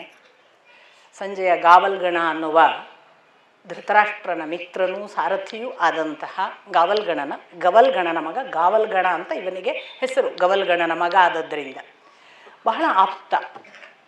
ಅಪ್ಪನ ಕೆಲಸವನ್ನು ಧೃತರಾಷ್ಟ್ರನೊಟ್ಟಿಗೆ ತಾನು ಕಂಟಿನ್ಯೂ ಮಾಡಿ ತುಂಬ ಆಪ್ತ ಮಿತ್ರನ ಹಾಗೆ, ಒಬ್ರಿಗೊಬ್ಬರು ಬಹಳ ಒಡನಾಡಿಗಳ ಹಾಗೆ ಎಲ್ಲವನ್ನೂ ಸಾರಥಿಯಾಗಿ ಇವನಿಗೆ ಹೇಳ್ತಾ ಬರ್ತಿದ್ದ. ಅಂಥ ಸ್ನೇಹಿತರು. ಅದರಿಂದ ಒಳ್ಳೆಯ ಸಲಿಗೆ ಇತ್ತು. ಎಷ್ಟೋ ಬಾರಿ ಧೃತರಾಷ್ಟ್ರನನ್ನು ಬೈಯುವಷ್ಟು ಸಂಜಯನಿಗೆ ಸಲಿಗೆ ಇತ್ತು. ಅಂಥ ಸಂಜಯ ಬರ್ತಾನೆ. ಬಂದಾಗ ಅಲ್ಲಿ ಯಥಾ ಪ್ರಕಾರ ಯುಧಿಷ್ಠಿರಾದಿಗಳು ಎಷ್ಟು ಜನ ಅಲ್ಲಿದ್ದಾರೆ ಅಷ್ಟೂ ಜನರನ್ನು ವೈಯಕ್ತಿಕ ಹೆಸರು ಹೇಳಿ ಕುಶಲೋಪರಿ ಕೇಳುವುದು, ಧೃತರಾಷ್ಟ್ರ ಕೇಳಿದಾನೆ ಹೇಳೋದು, ಆ ಪರಿಪಾಠವನ್ನೆಲ್ಲ ಮಾಡಿ ಮುಂದೆ ಸಂಜಯ ಹೇಳ್ತಾನೆ, ಒಂದು ಒಳ್ಳೆ ಮಾತು ಹೇಳ್ತಾನೆ, ಮಗನ ಜೊತೆಗಿರುವ ಧೃತರಾಷ್ಟ್ರ ಸ್ವಲ್ಪ ಕೆಟ್ಟವ, ಮಗನನ್ನು ಬಿಟ್ಟರೆ ಧೃತರಾಷ್ಟ್ರ ಕೆಟ್ಟವನಲ್ಲ. ಆದರೆ ಏನು ಮಾಡುವುದು, ದುರದೃಷ್ಟವಶಾತ್ ಅವನು ಮಗನ ಮುಂದೆ ಅಧೀನನಾಗಿ ಬಿಡುತ್ತಾನೆ. ಹಾಗಿದ್ದಾಗಲೂ ಅವನು ತುಂಬ ಧನ್ಯತಾ ಭಾವದಿಂದ ನಿಮ್ಮನ್ನು ಕೊಂಡಾಡಿದ್ದಾನೆ, ನಿಮ್ಮ ಮೇಲೆ ತನ್ನ ಪರಮ ಪ್ರೀತಿಯನ್ನು ಅಭಿವ್ಯಕ್ತಿಸಿದ್ದಾನೆ. ಅಷ್ಟು ಮಾತ್ರವಲ್ಲ, ಅವನು ನಿಮ್ಮ ಜೊತೆಗೆ ತುಂಬ ಕಳಕಳಿಯಿಂದ ಯಾವುದೇ ಕಾರಣಕ್ಕೂ ಶಾಂತಿ ಮಾರ್ಗದ ಮೂಲಕ ನಿಮ್ಮ ರಾಜ್ಯವನ್ನು ನಾವು ನಿಮಗರ್ಪಿಸುತ್ತೇವೆ ಎನ್ನುವ ಭರವಸೆಯನ್ನು ಹೇಳಿದ್ದಾನೆ ಅಂತೆಲ್ಲ ಹೇಳಿ, ಆ ಭರವಸೆಗೆ ಅನುಗುಣವಾಗಿ ರಾಜ್ಯವನ್ನು ನೀವು ಪಡಿಬಹುದು, ನಿಮಗೆ ಕೊಡ್ತೇನೆ ಅಂದಿದ್ದಾನೆ. ಶಾಂತಿ ಮಾರ್ಗ ಒಂದೇ ಪರಿಹಾರ ಅಂತಲೂ ಹೇಳಿದ್ದಾನೆ ಅನ್ನುವುದನ್ನು ಹೇಳಿ ಬಹಳ ಆಶ್ಚರ್ಯಕಾರಕವಾಗಿ ಯುಧಿಷ್ಠಿರನ ಕೋಪದ ಬಗ್ಗೆ ಸಂಜಯ ಉಲ್ಲೇಖ ಮಾಡ್ತಾನೆ.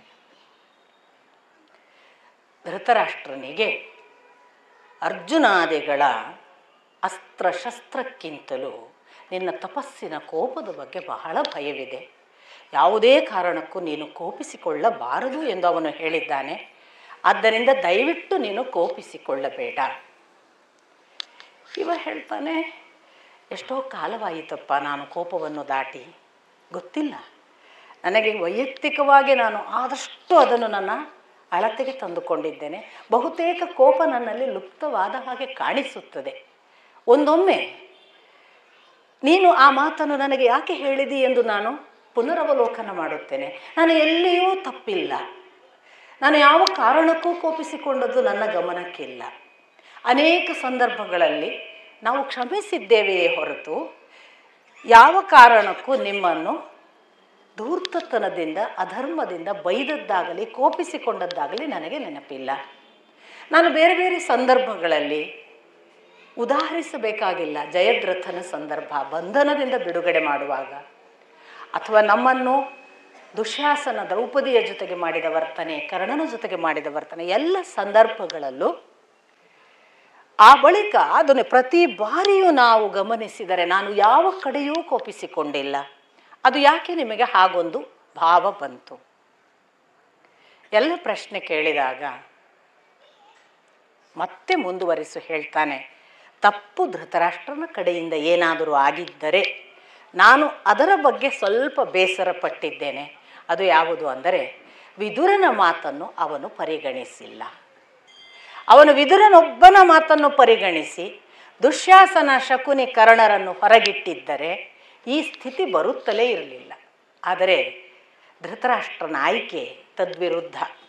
ಅವನು ವಿದುರನನ್ನು ಹೊರಗಿಟ್ಟ, ಶಕುನಿ ದುಶ್ಯಾಸನ ಕರ್ಣರನ್ನು ಒಳಗಿಟ್ಟಿದ್ದಾನೆ. ಅದರ ಫಲವಾಗಿ ಈ ತೊಂದರೆಯೇ ಹೊರತು ಉಳಿದಂತೆ ನನ್ನ ಕಡೆಯಿಂದ ನಮ್ಮ ಕಡೆಯಿಂದ ನಾವು ಯಾವುದೇ ಸಂದರ್ಭದಲ್ಲೂ ಸಾಧ್ಯವಾದಷ್ಟು ಕ್ಷಮಿಸಿದ್ದೇವೆ. ಆ ಕ್ಷಮೆ ಕೊನೆಗದು ಹೇಳ್ತಾನೆ, ಆ ಕ್ಷಮೆ ಯಾಕೋ ದುರ್ಯೋಧನನ ಮನಸ್ಸನ್ನು ಇನ್ನೂ ಗೆದ್ದಿಲ್ಲ. ನಾವು ಎಷ್ಟು ಕ್ಷಮಿಸಿದರೂ ಅವನಿನ್ನೂ ನಮ್ಮನ್ನು ಸಂದೇಹಿಸ್ತಾನೆ. ಇಷ್ಟು ಹೇಳಿದ ಮೇಲೆ ಪುನಃ ಸಂಜಯನ ಮಾತು ನೋಡಿ, ಹೌದಪ್ಪ ನೀನು ಹೇಳುವುದು ನಿಜ. ಅವನು ನಿಜವಾಗಿ ಯಾರಿಗೆ ಅಗತ್ಯ ಗೌರವ ಕೊಡಬೇಕಿತ್ತೋ ಅದನ್ನು ಕೊಡದೆ ತಪ್ಪು ಮಾಡಿದ್ದಾನೆ. ಎಲ್ಲ ಸರಿ, ಶಾಂತಿ ರೀತಿಯಿಂದ ಭೂಮಿ ನಿಮಗೆ ವಶವಾದರೆ ಸಂತೋಷ.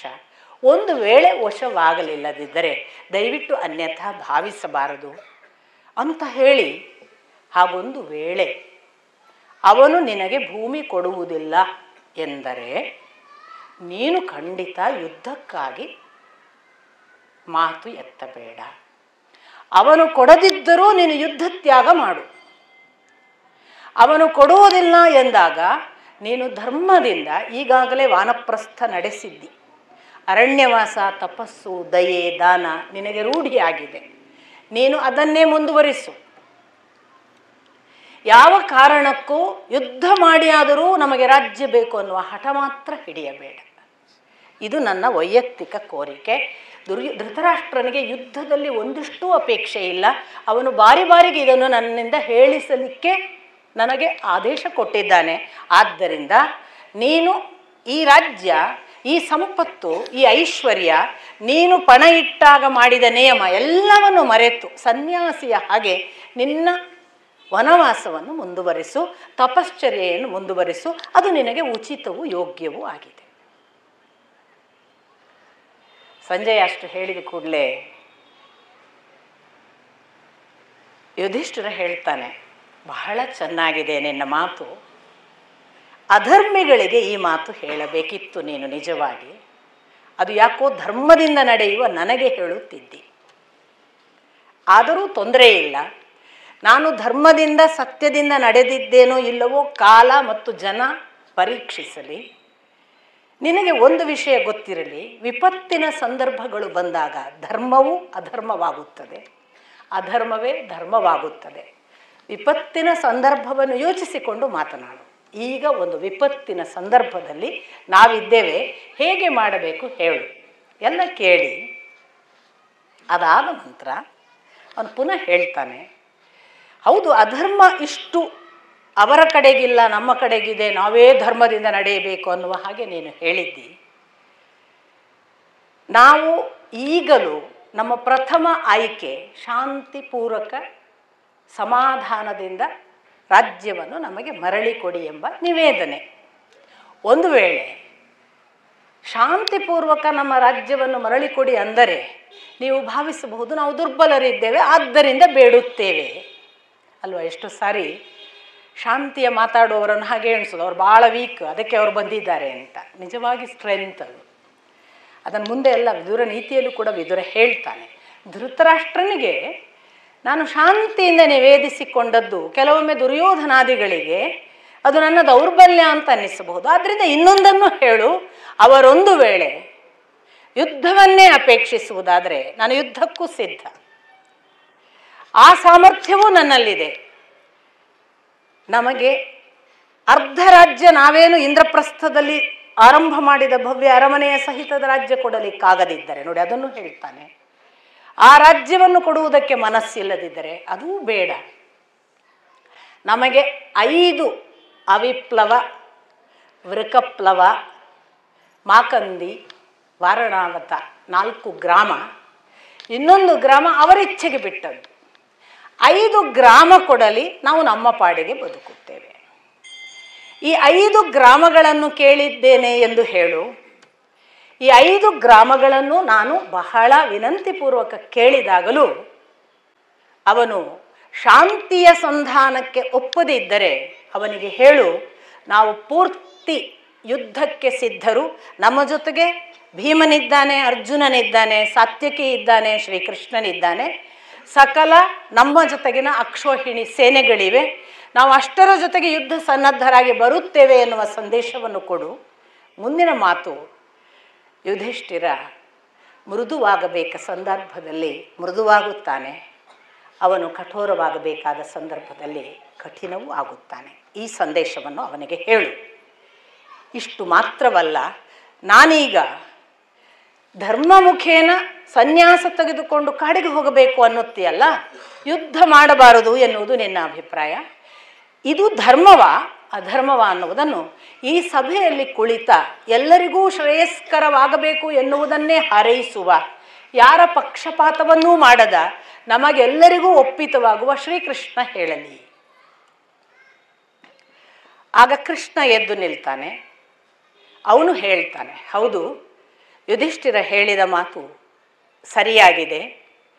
ಸಂಧಾನ, ಶಾಂತಿ ನಮ್ಮದು ಮೊದಲಿನ ಆಯ್ಕೆ. 2ನೇ ಆಯ್ಕೆ ಯುದ್ಧ. 3ನೇ ಆಯ್ಕೆ ನೀನು ಹೇಳಿದೆ. ಇದನ್ನು ನೀನು ಹೇಳಬಾರದಿತ್ತು ಸಂಜಯ. ಯಾಕೆಂದರೆ ನೀನೊಬ್ಬ ಧರ್ಮಶೀಲ, ನಿನಗೆ ಸತ್ಯ ನೀತಿ ಚೆನ್ನಾಗಿ ಗೊತ್ತಿದೆ. ನೀನು ಆಶ್ರಮ ಧರ್ಮಗಳನ್ನು ಬಲ್ಲವ, ಸಾಮಾನ್ಯನಲ್ಲ, ಶಾಸ್ತ್ರಜ್ಞ. ನಿನಗೆ ತಪ್ಪು ಸರಿಗಳ ವಿವೇಚನೆ ಇದೆ. ಒಟ್ಟಾರೆ ಮಾತನಾಡುವುದು ಅಜ್ಞಾನಿಗಳ ಲಕ್ಷಣ. ನೀನು ಅಂಥವನಲ್ಲ. ಇಂಥ ಒಳ್ಳೆಯವನು ಹೀಗೆ ಹೇಗೆ ಮಾತನಾಡಿದಿ? ಒಮ್ಮೆ ನೆನಪು ಮಾಡಿಕೊ. ಅಂದು ಆ ದ್ರೌಪದಿಯನ್ನು ಸೆಳೆಯುವಾಗ ಕರ್ಣ ಏನಂದಿದ್ದ? ನಿನ್ನ ಗಂಡಂದಿರು ಈಗ ದಾಸರು, ಅವರೀಗ ನಿನ್ನ ಪತಿಗಳಲ್ಲ, ನೀನು ನಡೆ ಆ ದುರ್ಯೋಧನನ ಅಂತಃಪುರಕ್ಕೆ, ಯಾರು ಬೇಕೋ ಅಂಥ ಒಬ್ಬ ಪತಿಯನ್ನು ಆರಿಸಿಕೋ ಅಂದ. ಈ ಮಾತು ಹಾಗೆಯೇ ಉಳಿದಿದೆ ಕಿವಿಗಳಲ್ಲಿ, ನೆನಪಿಟ್ಟುಕೋ. ದುಶ್ಯಾಸನ ಹೇಳಿದ ಮಾತು ನೆನಪಿದೆಯಾ? 5 ಜನ ಗಂಡಂದಿರು ನಿನಗಿಲ್ಲ, ಅವರಿನ್ನು ನರಕಕ್ಕೆ ಹೋದರು.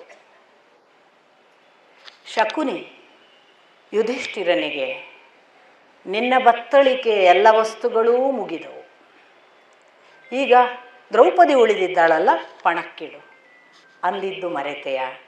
ಇವೆಲ್ಲವೂ ಭೀಮನ ಹೊಟ್ಟೆಯಲ್ಲಿ, ಅರ್ಜುನನ ಎದೆಯಲ್ಲಿ ನಾಟಿ ಕೂತಿವೆ.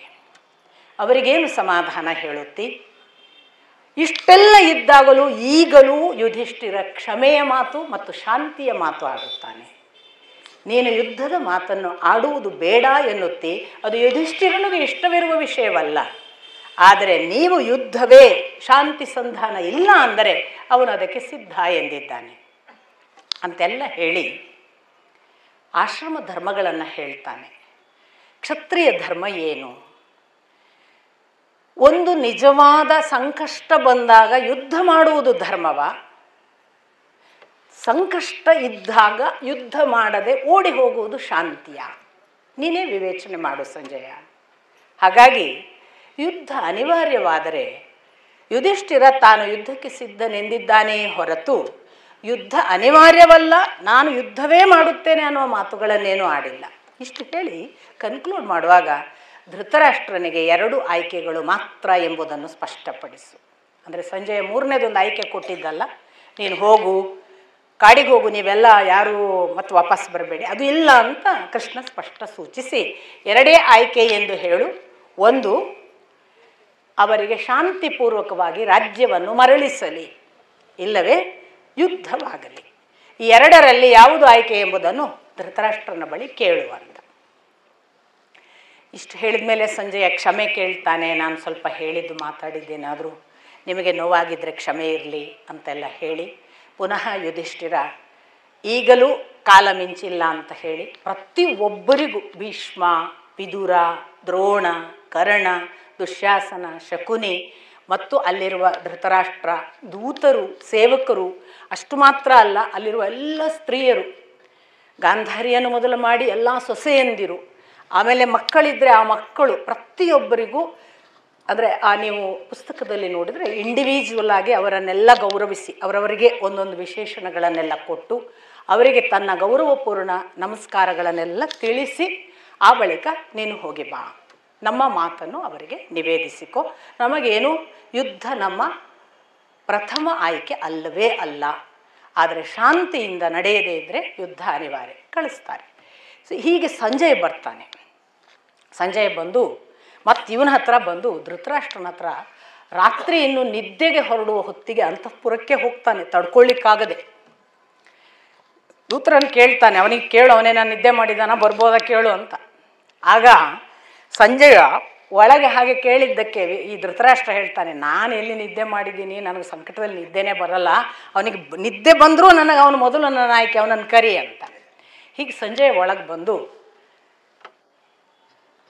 ನಾನು ಹೇಳುವುದೆಲ್ಲ ಹೇಳಿದೆ ಮತ್ತು ಅದು ಯಥಾ ಪ್ರಕಾರ ಅವನಷ್ಟು ಹೇಳಿದ ವಿವರಗಳನ್ನೆಲ್ಲ ಹೇಳ್ತಾನೆ, ಆ ನಮಸ್ಕಾರಗಳನ್ನು ಎಲ್ಲ ಗೌರವಪೂರ್ಣವಾದ ಯಾವ ಯಾವ ಗೌರವ ಸಲ್ಲಿಸಿದ್ದಾನೆ ಯಾರಿಗೆಲ್ಲ ಹೇಳ್ತಾನೆ. ಹೇಳಿದ ನಂತರ ಸಂಜಯ್ ಹೇಳ್ತಾನೆ, ನಾನು ನಿನಗೆ ಹೇಳಿದೆ, ನಿನ್ನ ಕಾರಣವಾಗಿಯೇ ಇದೆಲ್ಲವೂ ನಡೆದಿದೆ, ನಿನಗೆ ಒಬ್ಬ ಮಗನ ಮಾತೇ ಸತ್ಯ, ಆ ಮಗನೊಬ್ಬನಲ್ಲದಿದ್ದರೆ ನೀನು ಚೆನ್ನಾಗಿದ್ದಿ, ನೀನು ಮಗನಿಗೆ ಯಾಕೆಷ್ಟು ಅಧೀನವಾಗಿದ್ದಿ ಎನ್ನುವುದೇ ನನಗೆ ಅರ್ಥವಾಗುವುದಿಲ್ಲ. ಆ ಮಗನ ಮಾತನ್ನು ಬಿಟ್ಟು ನೀನು ನಡೆದರೆ ನಾವು ಯಾವ ಕುಟುಂಬದ ಯಾವ ಜಗಳವಿಲ್ಲದೆ ಚೆನ್ನಾಗಿರಬಹುದು, ಯಾಕೆ ಇನ್ನೂ ದುರ್ಯೋಧನನ ಮಾತಿನ ಮೇಲೆ ನಿನಗಿಷ್ಟು ವಿಶ್ವಾಸ ಎಲ್ಲ ಹೇಳಿದಾಗ ಧೃತರಾಷ್ಟ್ರ ಹೇಳ್ತಾನೆ, ನನಗೆ ನಿಜಕ್ಕೂ ಆ ದುರ್ಯೋಧನನ ಮತ್ತು ಕರ್ಣನ ಮಾತು ಇಷ್ಟವಲ್ಲ, ಆದರೆ ಏನು ಮಾಡುವುದು, ಅವರಿಬ್ಬರೇ ನಮ್ಮ ಇಷ್ಟೂ ಜನರ ಮಾತುಗಳನ್ನು ಒಪ್ಪದೇ ಇರೋದು, ಉಳಿದವರೆಲ್ಲ ಒಪ್ಪುತ್ತಾರೆ, ನನ್ನ ಕೈಯಲ್ಲಿ ನಾನು ಅಸಹಾಯನಾಗಿದ್ದೇನೆ, ನನಗೆ ಅವನ ಮುಂದೆ ಮಾತಾಡಲಿಕ್ಕೆ ಆಗಲ್ಲ ಅಂತಲೇ ನೇರವಾಗಿ ತನ್ನ ವೀಕ್ನೆಸ್ ಅಂತ ಯಾವುದೋ ತಂದೆಗಿರುವ ದೌರ್ಬಲ್ಯ ಅಂತೀವಲ್ಲ ಹಾಗೆ ಅದನ್ನು ಹೇಳ್ತಾನೆ. ಇಷ್ಟು ಆದಮೇಲೆ ಅವರು ಧೃತರಾಷ್ಟ್ರನಿಗೆ ಅವನೊಂದು ಮಾತು ಹೇಳ್ತಾನೆ, ಯುಧಿಷ್ಠಿರ ಇನ್ನೂ ಕೆಲವು ಮಾತು ಹೇಳಿದ್ದಾನೆ, ಅದನ್ನು ನಾನು ಈಗ ಹೇಳುವುದಿಲ್ಲ, ನೀನು ಅಂತಃಪುರದಲ್ಲಿ ಏಕಾಕಿ ಕೇಳುವುದು ಬೇಡ, ಸಭಾ ಸಮ್ಮುಖದಲ್ಲಿ ಎಲ್ಲರ ಮುಂದೆ ಹೇಳುತ್ತೇನೆ, ಅಲ್ಲಿ ಮಾತನಾಡೋಣ ಅಂತ ಹೊರಟು ಹೋಗ್ಬಿಡ್ತಾನೆ. ಇವನಿಗೆ ಪೂರ ನಿದ್ದೆ ಬರಲ್ಲ, ಏನಾರು ಹೇಳಿರ್ಬೇಕಿವ, ಇವ್ ಪಾಪ ಅರ್ಧಕ್ಕೆ ಬಿಟ್ಟು ಹೋಗ್ಬಿಟ್ಟ, ಪೂರ್ತಿ ಹೇಳಲೂ ಇಲ್ಲ. ಇವನು ಚಡಪಡಿಕೆ ನಿದ್ದೆ ಬಾರದೆ ಕೂಡಲೇ ದೂತರನ್ನು ಹೇಳಿ ಕಳಿಸ್ತಾನೆ, ವಿದುರನ್ ಬರಕ್ಕೆ ಹೇಳುವಂತ. ಹಾಗೆ ವಿದುರ ಬರ್ತಾನೆ. ವಿದುರ ಬಂದು, ನಿಮಗೆ ಗೊತ್ತು ಬಹಳ ವಿಶೇಷವಾದ್ದು ವಿದುರ ನೀತಿ ಅಂತ, ಅದನ್ನು ನಾನು ಹೇಳುವ ಸಾಮರ್ಥ್ಯ ನನಗಿಲ್ಲ. ಬಹಳ ದೊಡ್ಡ ದೊಡ್ಡ ಸಂಗತಿಗಳನ್ನು ನಾವು ಹೇಳ್ತೇವೆ ಅನ್ನೋದು ಒಂದು ಭ್ರಮೆ. ನಮಗೆ ಎಷ್ಟು ಸಾಧ್ಯವೋ ಅದನ್ನು ನಾವು ಎಷ್ಟು ನಮ್ಮ ಅಳತೆಗೆ ಸಿಗ್ತದೆ ಅಷ್ಟೇ ಮಾತಾಡ್ಬೋದು, ಅದರ ಆಚೆಗೆ ಸತ್ಯಗಳು 108 ಇರ್ತವೆ. ಆದರೆ ವಿದುರ ನೀತಿಯನ್ನು ನಾವು ಒಬ್ಬ ಧರ್ಮಿಷ್ಠ ಯಾವ ಮಟ್ಟಕ್ಕೆ ರಾಜನಿಗೆ ಎಷ್ಟು ಒಳ್ಳೆಯ ಮಾತುಗಳನ್ನು ಹೇಳಿಕೊಡ್ತಾನೆ, ಅದು ಹೇಳುವಾಗ ಅದು ಎಷ್ಟು ಸತ್ಯಕ್ಕೆ ಸಮೀಪ ಅನ್ನುವ ಹಾಗೆ ವಿದುರನ ನೀತಿ ಪ್ರಾರಂಭ ಮಾಡ್ತಾನೆ. ಅದರ ಮೇಲೆ ಅವನು ಹೇಳೋದೇನು ಅಂದರೆ, ನನಗೆ ದೇಹ ಎಲ್ಲ ಬೆಂಕಿ ಸುಡ್ತಿದೆ, ನಿದ್ದೆ ಬರಲ್ಲ ಚಿಂತೆಯಲ್ಲಿ, ಅದು ಏನು ಕಾದಿದೆಯೋ ಏನೋ ನಾಳೆ, ಅವ ಇಷ್ಟು ಹೇಳಿ ಹೋಗಿದ್ದಾನೆ, ಅದು ಏನು ಯುಧಿಷ್ಠಿರ ಹೇಳಿದ್ದಾನೆ ಹೇಳಿಲ್ಲ, ನನಗೆ ನಿದ್ದೆ ಬಾರದ್ದಕ್ಕೆ ನಿನ್ನನ್ನು ಕರೆದಿದ್ದೇನೆ, ನನಗೆ ಸ್ವಲ್ಪ ನೀನು ತುಂಬ ಒಳ್ಳೊಳ್ಳೆ ಮಾತುಗಳು ಹೇಳ್ತೀಯ, ಅದನ್ನಾದರೂ ಕೇಳೋಣ ಅಂತ ಅನ್ನಿಸ್ತದೆ. ಧೃತರಾಷ್ಟ್ರನಿಗೂ ಗೊತ್ತು ನಿದ್ದೆ ಬಾರದಿದ್ದರೆ ಒಳ್ಳೆ ಕೆಲಸ ಮಾಡಬೇಕು ಅಂತ, ಕೆಟ್ಟ ಯೋಚನೆ ಮಾಡಿ ಸಮಯ ಹಾಳು ಮಾಡಬಾರ್ದು, ಒಳ್ಳೆಯದನ್ನು ಕೇಳಿಕೊಂಡು ಒಳಿತಿನ ಕಡೆಗೆ ಹೋಗಬೇಕು ಅಂತ ಒಬ್ಬ ಪಾಪ, ಮತ್ತು ಧೃತರಾಷ್ಟ್ರ ಬೇರೆ ಯಾರೂ ಅಲ್ಲ, ನಾವೆಲ್ಲರೂ ಕುರುಡರೇ. ನಮಗೊಂದಲ್ಲ ಒಂದು ಅಜ್ಞಾನವೇ ಅಲ್ವಾ. ನಾವು ಯಾರು ಎಲ್ಲವನ್ನು ತಿಳಿದವರು ಯಾರೂ ಇಲ್ಲ ಜಗತ್ತಿನಲ್ಲಿ. ಅಪರೂಪಕ್ಕೆ ಯಾರೋ ದೊಡ್ಡ ದೊಡ್ಡವರಾಗಿ ಹೋಗಿದವರಿದ್ದಾರೆ, ಅಪರೂಪಕ್ಕೆ ಕೆಲವರು ನಮ್ಮ ಕಾಲಮಾನದಲ್ಲಿ ಸಿಗ್ತಾರೆ. ಎಲ್ಲರೂ ದೊಡ್ಡವರಾಗಕ್ಕೆ ಸಾಧ್ಯವೇ ಇಲ್ಲ. ಅಂಥ ಮಹಾನುಭಾವ ಆ ವಿದುರ ಈ ಧೃತರಾಷ್ಟ್ರನ ಮುಂದೆ ಸುದೀರ್ಘವಾಗಿ ವಿದುರ ನೀತಿಯನ್ನು ಹೇಳ್ತಾನೆ. ನಿಮಗೆ ಗೊತ್ತೇ ಇರುವ ಹಾಗೆ ಅದು ಸಾಮಾನ್ಯವಾಗಿ ಒಬ್ಬ ಒಳ್ಳೆಯ ಮನುಷ್ಯನ ಸತ್ಪುರುಷನ ಲಕ್ಷಣಗಳನ್ನು ಹೇಳುವಲ್ಲಿಂದ ಪ್ರಾರಂಭ ಮಾಡ್ತಾನೆ ವಿದುರ. ಅಲ್ಲಿಂದ ಪಂಡಿತನ ಲಕ್ಷಣ ಏನು? ಪಂಡಿತ ಅಂದರೆ ತಿಳಿದವ ಅಂತ ಅಂದ್ಕೊಳ್ಳಿ, ಮತ್ತೇನು ಜಾತಿ ಗೀತಿ ಹಂಗೆ ಯೋಚನೆ ಮಾಡಬೇಡಿ. ತಿಳಿದವನು ಹೇಗಿರ್ತಾನೆ? ಅವನಿಗೆ ದಯೆ ಇರ್ತದೆ, ಅವನಿಗೆ ಕೋಪವಿರೋದಿಲ್ಲ, ಅವನು ಸಹನೆಯಿಂದ ಇರ್ತಾನೆ, ಅವನಿಗೆ ಇನ್ನೊಬ್ಬರು ನಿಂದಿಸುವಾಗ ಅವರನ್ನು ನಿಂದಿಸುವ ಗುಣ ಇರುವುದಿಲ್ಲ, ಅವನು ಮತ್ತೊಬ್ಬರನ್ನು ತಿರಸ್ಕರಿಸಿ ಅವಮಾನಿಸಿ ನೋಡೋದಿಲ್ಲ, ಅವಮಾನಿಸಿ ತಿರಸ್ಕರಿಸುವ ಮಾತುಗಳನ್ನು ಇನ್ನೊಬ್ಬ ಆಡಿದರೂ ಕೂಡ ಸುಮ್ಮನೆ ಅದನ್ನು ಗಂಭೀರವಾಗಿ ತೆಗೆದುಕೊಳ್ಳದೆ ತನ್ನ ಪಾಡಿಗೆ ಮೌನವಾಗಿ ಕಾಪಾಡ್ತಾನೆ ತನ್ನನ್ನು. ಅಷ್ಟು ಮಾತ್ರ ಅಲ್ಲ, ಅವನು ಯಾವುದೇ ಕಾರಣಕ್ಕೆ ತನಗೆ ಆಡಿದವರಿಗೆ ಪ್ರತಿಕ್ರಿಯೆ ಮಾಡಲ್ಲ.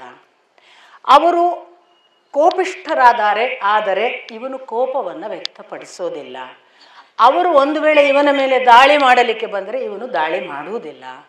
ಅವರು ಒಂದು ವೇಳೆ ಇವನನ್ನು ಹೊಡೆದರೆ ಇನ್ನೊಬ್ಬರ ಮೂಲಕ ಹೊಡೆಯಿಸುವುದಿಲ್ಲ. ಈ ಥರ ತುಂಬ ವಿಶೇಷ ಗುಣಗಳನ್ನು ಪಂಡಿತನ ಬಗ್ಗೆ, ಅಂದರೆ ತಿಳಿದವ ಹೇಗಿರ್ತಾನೆ ಅನ್ನುವ ಗುಣಲಕ್ಷಣಗಳನ್ನೇ ಪಟ್ಟಿ ಮಾಡ್ತಾನೆ ಮೊದಲಿಗೆ. ಅವನು ತುಂಬ ಹಿಂಸೆಯ ಮಾರ್ಗವನ್ನೇ ಇಷ್ಟಪಡೋದಿಲ್ಲ, ಆದ್ದರಿಂದ ಅಹಿಂಸೆಯಿಂದಲೇ ಇರ್ತಾನೆ. ಅವನಿಗೆ ಕ್ಷಮೆಯೇ ಪ್ರಥಮ ಗುಣ, ಅವನು ದಯೆ ಮತ್ತು ದಾನ ಬಿಟ್ಟು ಇನ್ನೊಂದು ಯೋಚನೆ ಮಾಡಲ್ಲ ಎಲ್ಲ ಹೇಳಿ ಈ ಪಂಡಿತ ಅವನ ಲಕ್ಷಣಗಳನ್ನೆಲ್ಲ ಹೇಳಿದ ನಂತರ ನಿಜವಾಗಿ ಪಂಡಿತ ಹೇಗೆ ಅಂತ ಗುರುತಿಸೋದು ಹೇಗೆ? ಅವನು ಶಾಸ್ತ್ರಗಳನ್ನು ತಿಳಿದವನಿರ್ತಾನೆ, ಎಲ್ಲ ಶಾಸ್ತ್ರಗಳನ್ನು ಬಲ್ಲವನಿದ್ದದ್ದರಿಂದ ಅದು ಅವನಿಗೆ ಎಷ್ಟು ಒಲಿದು ಬಂದಿರ್ತದೆ ಅಂದರೆ ಅವನು ನಿರರ್ಗಳವಾಗಿ ಅದನ್ನು ಬೇರೆಯವರಿಗೆ ಹೇಳಬಲ್ಲ.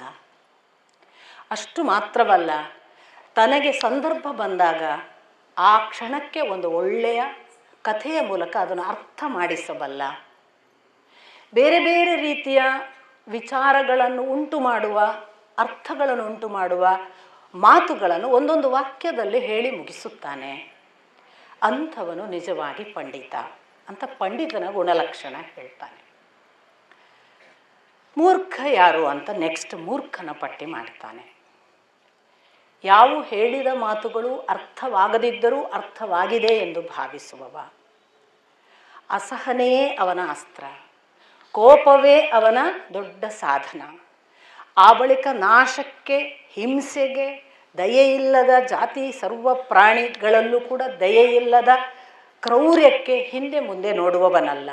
ಇನ್ನೊಬ್ಬರನ್ನು ನಿಂದಿಸಿ ಸಂತೋಷ ಪಡುವವ, ತಿರಸ್ಕರಿಸಿ ಸಂತೋಷ ಪಡುವವ, ಅವಮಾನಿಸಿ ಸಂತೋಷ ಪಡುವವ, ಅವರನ್ನು ಶತ್ರುಗಳಿದ್ದರೆ ಮಿತ್ರರನ್ನಾಗಿ ಮಾಡಿಕೊಳ್ಳುವವ, ನಿಜವಾದ ಹಿತೈಷಿಗಳನ್ನು ಶತ್ರುಗಳ ಹಾಗೆ ಬಿಂಬಿಸುವವ, ಒಳಿತು ಮಾಡುವವರನ್ನು ಕೆಟ್ಟವರು ಎಂದು ಕಾಣುವವ, ಕೆಡುಕು ಮಾಡುವವರನ್ನು ತನ್ನ ಪಕ್ಷಕ್ಕೆ ಕರೆದುಕೊಳ್ಳುವವ, ತಾನು ನಡೆದದ್ದೇ ಸರಿ ಎಂಬ ಧೂರ್ತತನವನ್ನು ಪ್ರತಿಪಾದಿಸುವವ, ತನ್ನ ದಾರಿಯಲ್ಲಿ ಯಾರು ಅಡ್ಡ ಬಂದರೂ ಅವರನ್ನು ನಿವಾರಿಸುವುದಕ್ಕೆ ಹಿಂದೆ ಮುಂದೆ ನೋಡದವ. ಈ ಥರ ಮೂರ್ಖನ ಲಕ್ಷಣಗಳನ್ನು ಹೇಳಿ ಅವನು ಸತ್ಪುರುಷನಿಗಿಂತ ಭಿನ್ನ, ಆದರೆ ಅಷ್ಟೇ ಭಯಾನಕ. ಒಂದೊಂದು ಮಾತು ಹೇಳ್ತಾನೆ, ಒಳ್ಳೆಯವರನ್ನು ನೀನು ಕಾಡಿನಲ್ಲಿ ಇಟ್ಟು ಬಿಟ್ಟಿ, ಮೂರ್ಖರನ್ನು ಸಿಂಹಾಸನದ ಮೇಲೆ ಇಟ್ಟಿ, ಕಾಗೆಯ ಬದಲಿಗೆ ನವಿಲನ್ನು ದೂಡಿದಿ.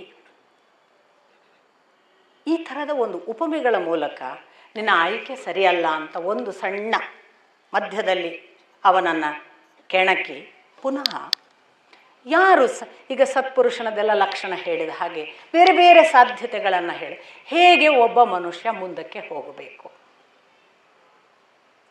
1ರಿಂದ 2 ನಿಶ್ಚಯಿಸಿ, ಏಕಯ 2 ವಿನಿಶ್ಚಿತ್ಯ 3 ಚತುರ್ಭಿಃ ವಶೀಕುರು. ತ್ರೀಂ ಚತುರ್ಭಿ ವಶೇ ಕುರು. ಬಹಳ ಚೆನ್ನಾಗಿ ಹೇಳ್ತಾನೆ. ಪಂಚ ಜಿತ್ವ ಷಟ್ ವಿದಿತ್ವ ಸಪ್ತ ಹಿತ್ವ ಸುಖೀ ಭವ. ಯಾರು ಸಂತೋಷಿ, ಯಾರು ಸುಖಿ, ಯಾರು ಒಂದರಿಂದ ಎರಡನ್ನು ನಿಶ್ಚಯ ಮಾಡುತ್ತಾನೋ ಅವನು. ಒಂದು ಅಂದರೆ ಬುದ್ಧಿ, ಎರಡು ಅಂದರೆ ನಮ್ಮ ದ್ವಂದ್ವ ಇರುತ್ತೆ. ಇದಾ ಅದಾ, ಅದು ಸರಿಯಾ ಇದು ಸರಿಯಾ, ತಪ್ಪು ಸರಿ, ಕಾರ್ಯ ಅಕಾರ್ಯ, ನಮಗೆ ಬಹಳ ಗೊಂದಲಗಳಿರ್ತವೆ, ಪ್ರತಿ ಮನುಷ್ಯನಲ್ಲಿರ್ತದೆ.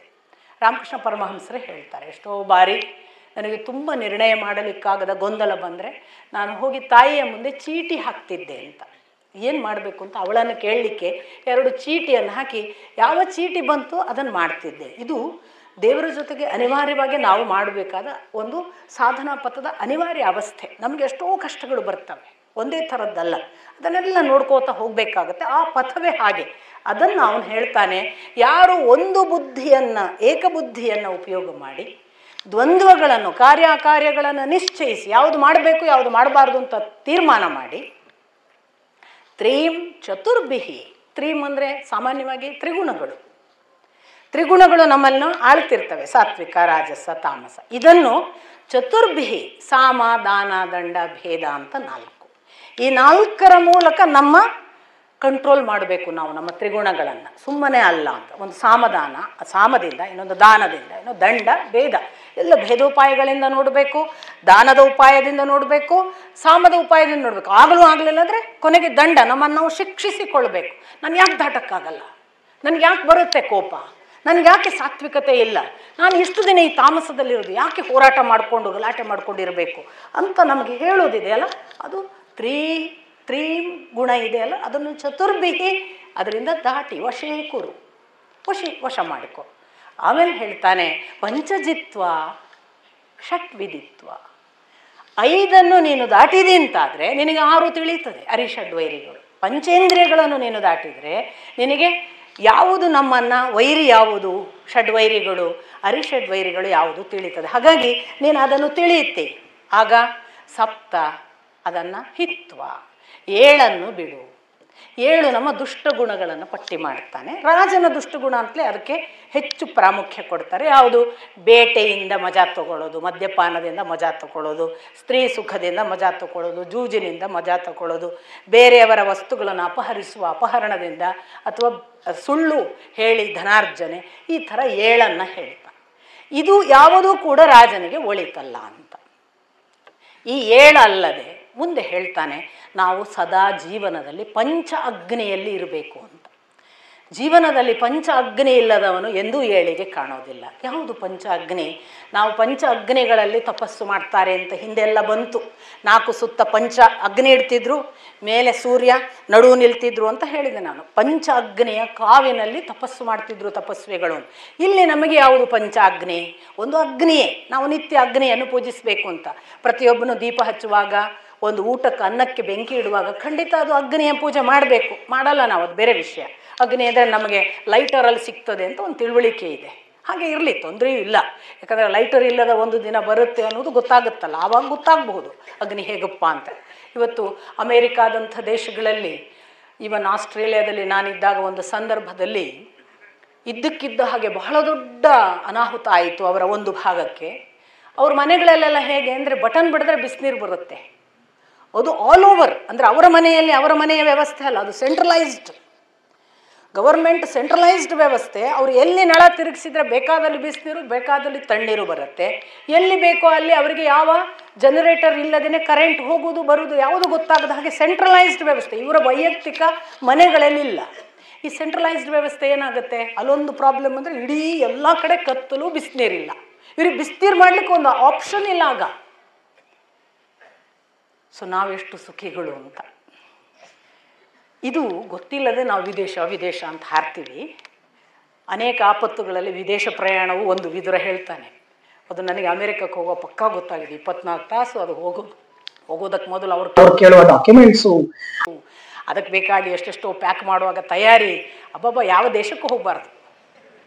ಸಾಕು ಅನಿಸ್ತದೆ. ಅವರು ಅಲ್ಲಿ ಒಳಗೆ ಹೋಗುವಾಗ ಇಮಿಗ್ರೇಷನ್ ಅಂತೆ, ಮತ್ತೊಂದಂತೆ, ಅದನ್ನಂತ ಟೆಸ್ಟ್ ಅಂತೆ, ಆ ಕಸ್ಟಮ್ಸಿಗೆ ಹೋಗಂತೆ. ಯಪ್ಪ ಅನಿಸಿಬಿಡ್ತದೆ, ಏನು ಪಾಪ ಮಾಡಿದ್ದೀವಿ ಅಂತ.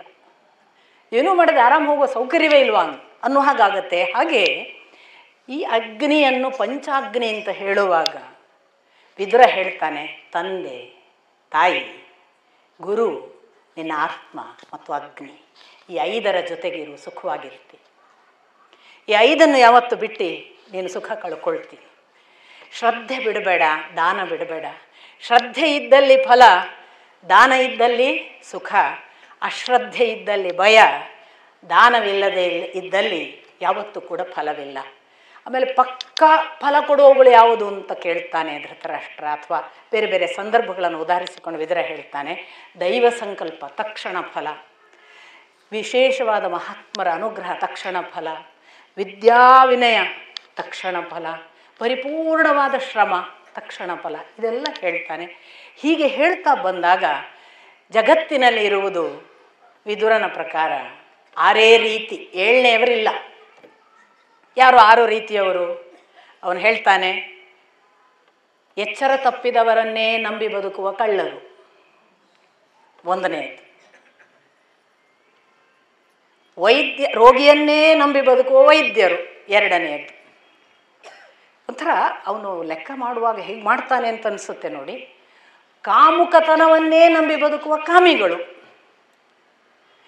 ಈ 3ರ ಜೊತೆಗೆ ಅವನು ರಾಜನಿಗೂ ಯೋಗ್ಯವಾದದ್ದನ್ನು ಹೇಳುವ ಹಾಗೆ, ಬಹಳ ರಾಜನಿಗೆ ಯಾವುದೆಲ್ಲ 3 ಗುಣಗಳಲ್ಲಿರುವಂಥವರು ಜನಗಳು ಬೇಕು, ಅದು ಸೇರಿದಾಗ ಇದು 6 ಥರ ಅಂತ ಉಲ್ಲೇಖ ಮಾಡಿ, 6ಅಲ್ಲದೆ 7ನೇವರು ಇಲ್ಲ ಅಂತ ಹೇಳುವಾಗ ಪುನಃ ನಮಗೊಂದು ವಿಸ್ಮೃತಿ ಇದೆ ಅಂತಾನೆ. ಮನುಷ್ಯನ ಮರೆವು, ಕೃತಜ್ಞತೆ. ವಿಸ್ಮೃತಿ ಅಂದರೆ ನಿಜವಾಗಿ ನೆನಪಿಟ್ಟುಕೊಳ್ಬೇಕಾದವರು ನೆನಪಿಟ್ಟುಕೊಳ್ಳದೇ ಇರುವ ಗುಣ ಇದೆ.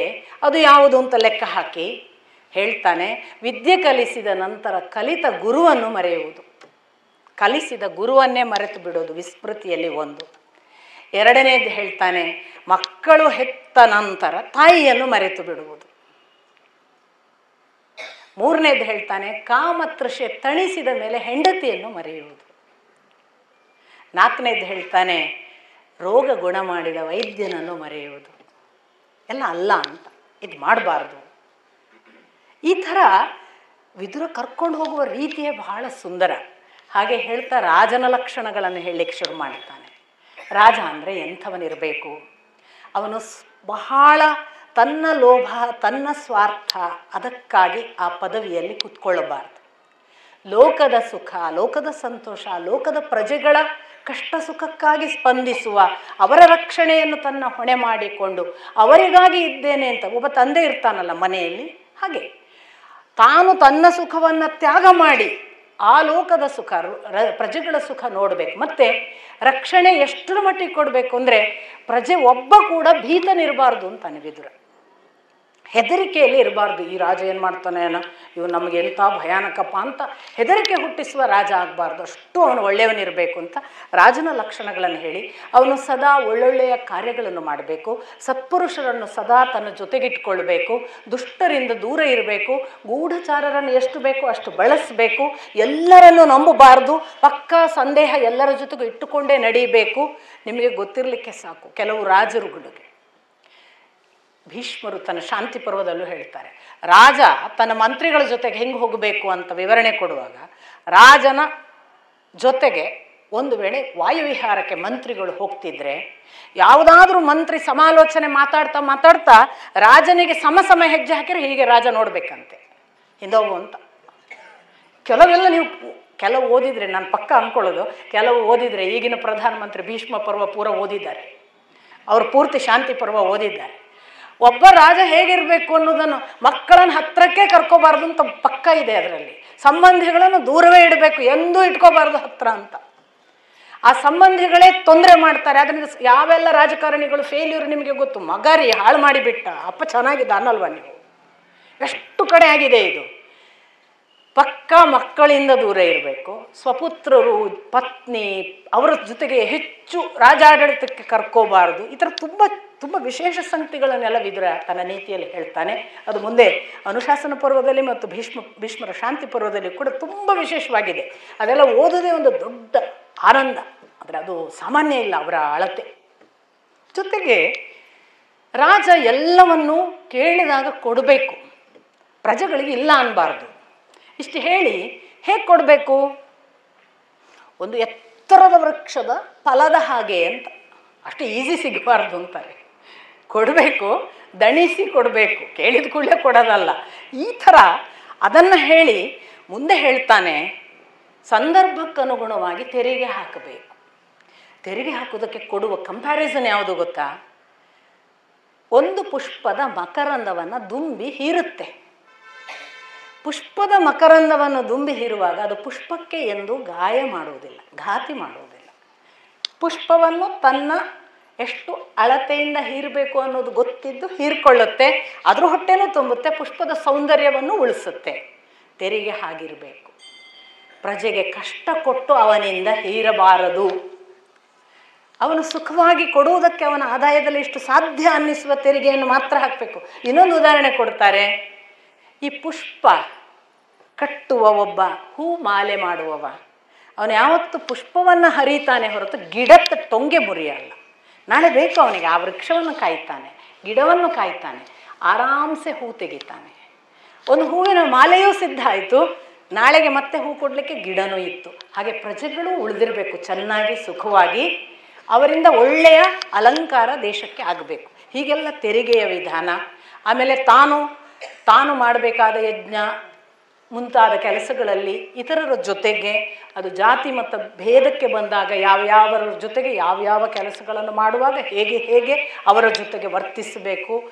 ಅಳತೆಯ ದೃಷ್ಟಿಯಿಂದ ವರ್ಗ, ನಾವು ಯಾವುದನ್ನು ಅವರು ಶ್ರೀಮಂತ ಬಡವ ಇವರ ಜೊತೆಗಾಗುವಾಗ ಹೇಗಿರಬೇಕು, ಯಾವ ಭೇದ ಇರುವುದ ಜೊತೆಗೆ ಇಲ್ಲದೇ ಇರುವ ರೀತಿ ಹೇಗೆ, ಎಲ್ಲವನ್ನ ಹೇಳಿ ಧೃತರಾಷ್ಟ್ರನಿಗೆ ಹೇಳ್ತಾನೆ ವಿದುರ, ನೀನು ತುಂಬ ಪುತ್ರ ವ್ಯಾಮೋಹದಲ್ಲಿದ್ದಿ. ಇದು ರಾಜನಿಗೆ ಒಳ್ಳೆಯ ಲಕ್ಷಣವಲ್ಲ. ನಿನ್ನನ್ನು ಎಷ್ಟು ಪುತ್ರ ವ್ಯಾಮೋಹ ಕಾಡಿರುವುದರಿಂದಲೇ ನೀನು ನನ್ನ ಮಾತನ್ನು ಅಂದಿನಿಂದಲೂ ಕೇಳುತ್ತಿಲ್ಲ. ನಾನು ಅಂದು ನಿನಗೆ ದ್ರೌಪದಿಯನ್ನು ಎಳೆದು ತರುವಾಗಲೇ ಹೇಳಿದೆ, ಇವನನ್ನು ಹೊರಗೆ ಹಾಕು. ಈ ಕುಟುಂಬದಿಂದ ಇವನನ್ನು ಹೊರಗೆ ಹಾಕಿದರೆ ನಿನ್ನ ಇಡೀ ಕುಟುಂಬ ಯಶಸ್ವಿಯಾಗುತ್ತದೆ. ನೀನು ನನ್ನ ಮಾತು ಕೇಳಲಿಲ್ಲ. ಒಂದು ಕುಲದ ಉಳಿಕೆಗಾಗಿ ಒಬ್ಬ ಮಗನನ್ನು ಹೊರಗೆ ಹಾಕಬೇಕು ಅನ್ನುವ ಮಾತು ನಾನು ನಿನಗೆ ಆಗಲೂ ಹೇಳಿದ್ದೆ. ನೀನು ಆ ಮಾತನ್ನು ತಿರಸ್ಕರಿಸಿದ್ದಿ. ಅದರ ಫಲವಾಗಿ ನಿನ್ನ ಕುಟುಂಬ ಈಗ ನಾಶವಾಗುವ ಹಂತದಲ್ಲಿದೆ. ಹಿಂದೆ ಹೀಗೆ ಒಂದು ಪುತ್ರನ ವಿಷಯವಾಗಿ ಬಹಳ ದೊಡ್ಡ ಜಿಜ್ಞಾಸೆ ಬಂತು. ಇಬ್ಬರು ಪುತ್ರರ ನಡುವಿನ ಜಿಜ್ಞಾಸೆಯನ್ನು ತಂದೆ ಒಬ್ಬ ನಿರ್ಣಯಿಸಬೇಕಾಗಿತ್ತು.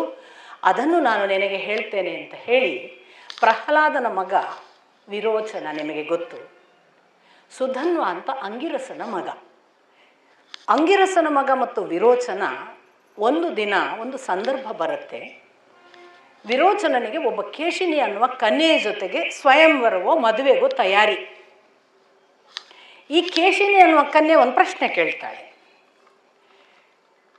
ನೀನು ದೊಡ್ಡವನ ಸುಧನ್ವ ದೊಡ್ಡವನ ಅಂತ.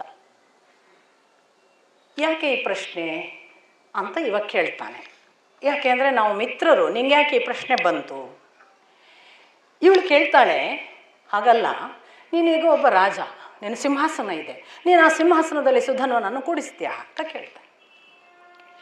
ಆಗ ಅವನು ಹೇಳ್ತಾನೆ, ಅವನನ್ನು ಕೂಡ್ಸೋಕ್ಕೆ ಸಾಧ್ಯವೇ ಇಲ್ಲ, ನನ್ನ ಸಿಂಹಾಸನದಲ್ಲಿ ನಾನೇ ಕೂಡೋದು.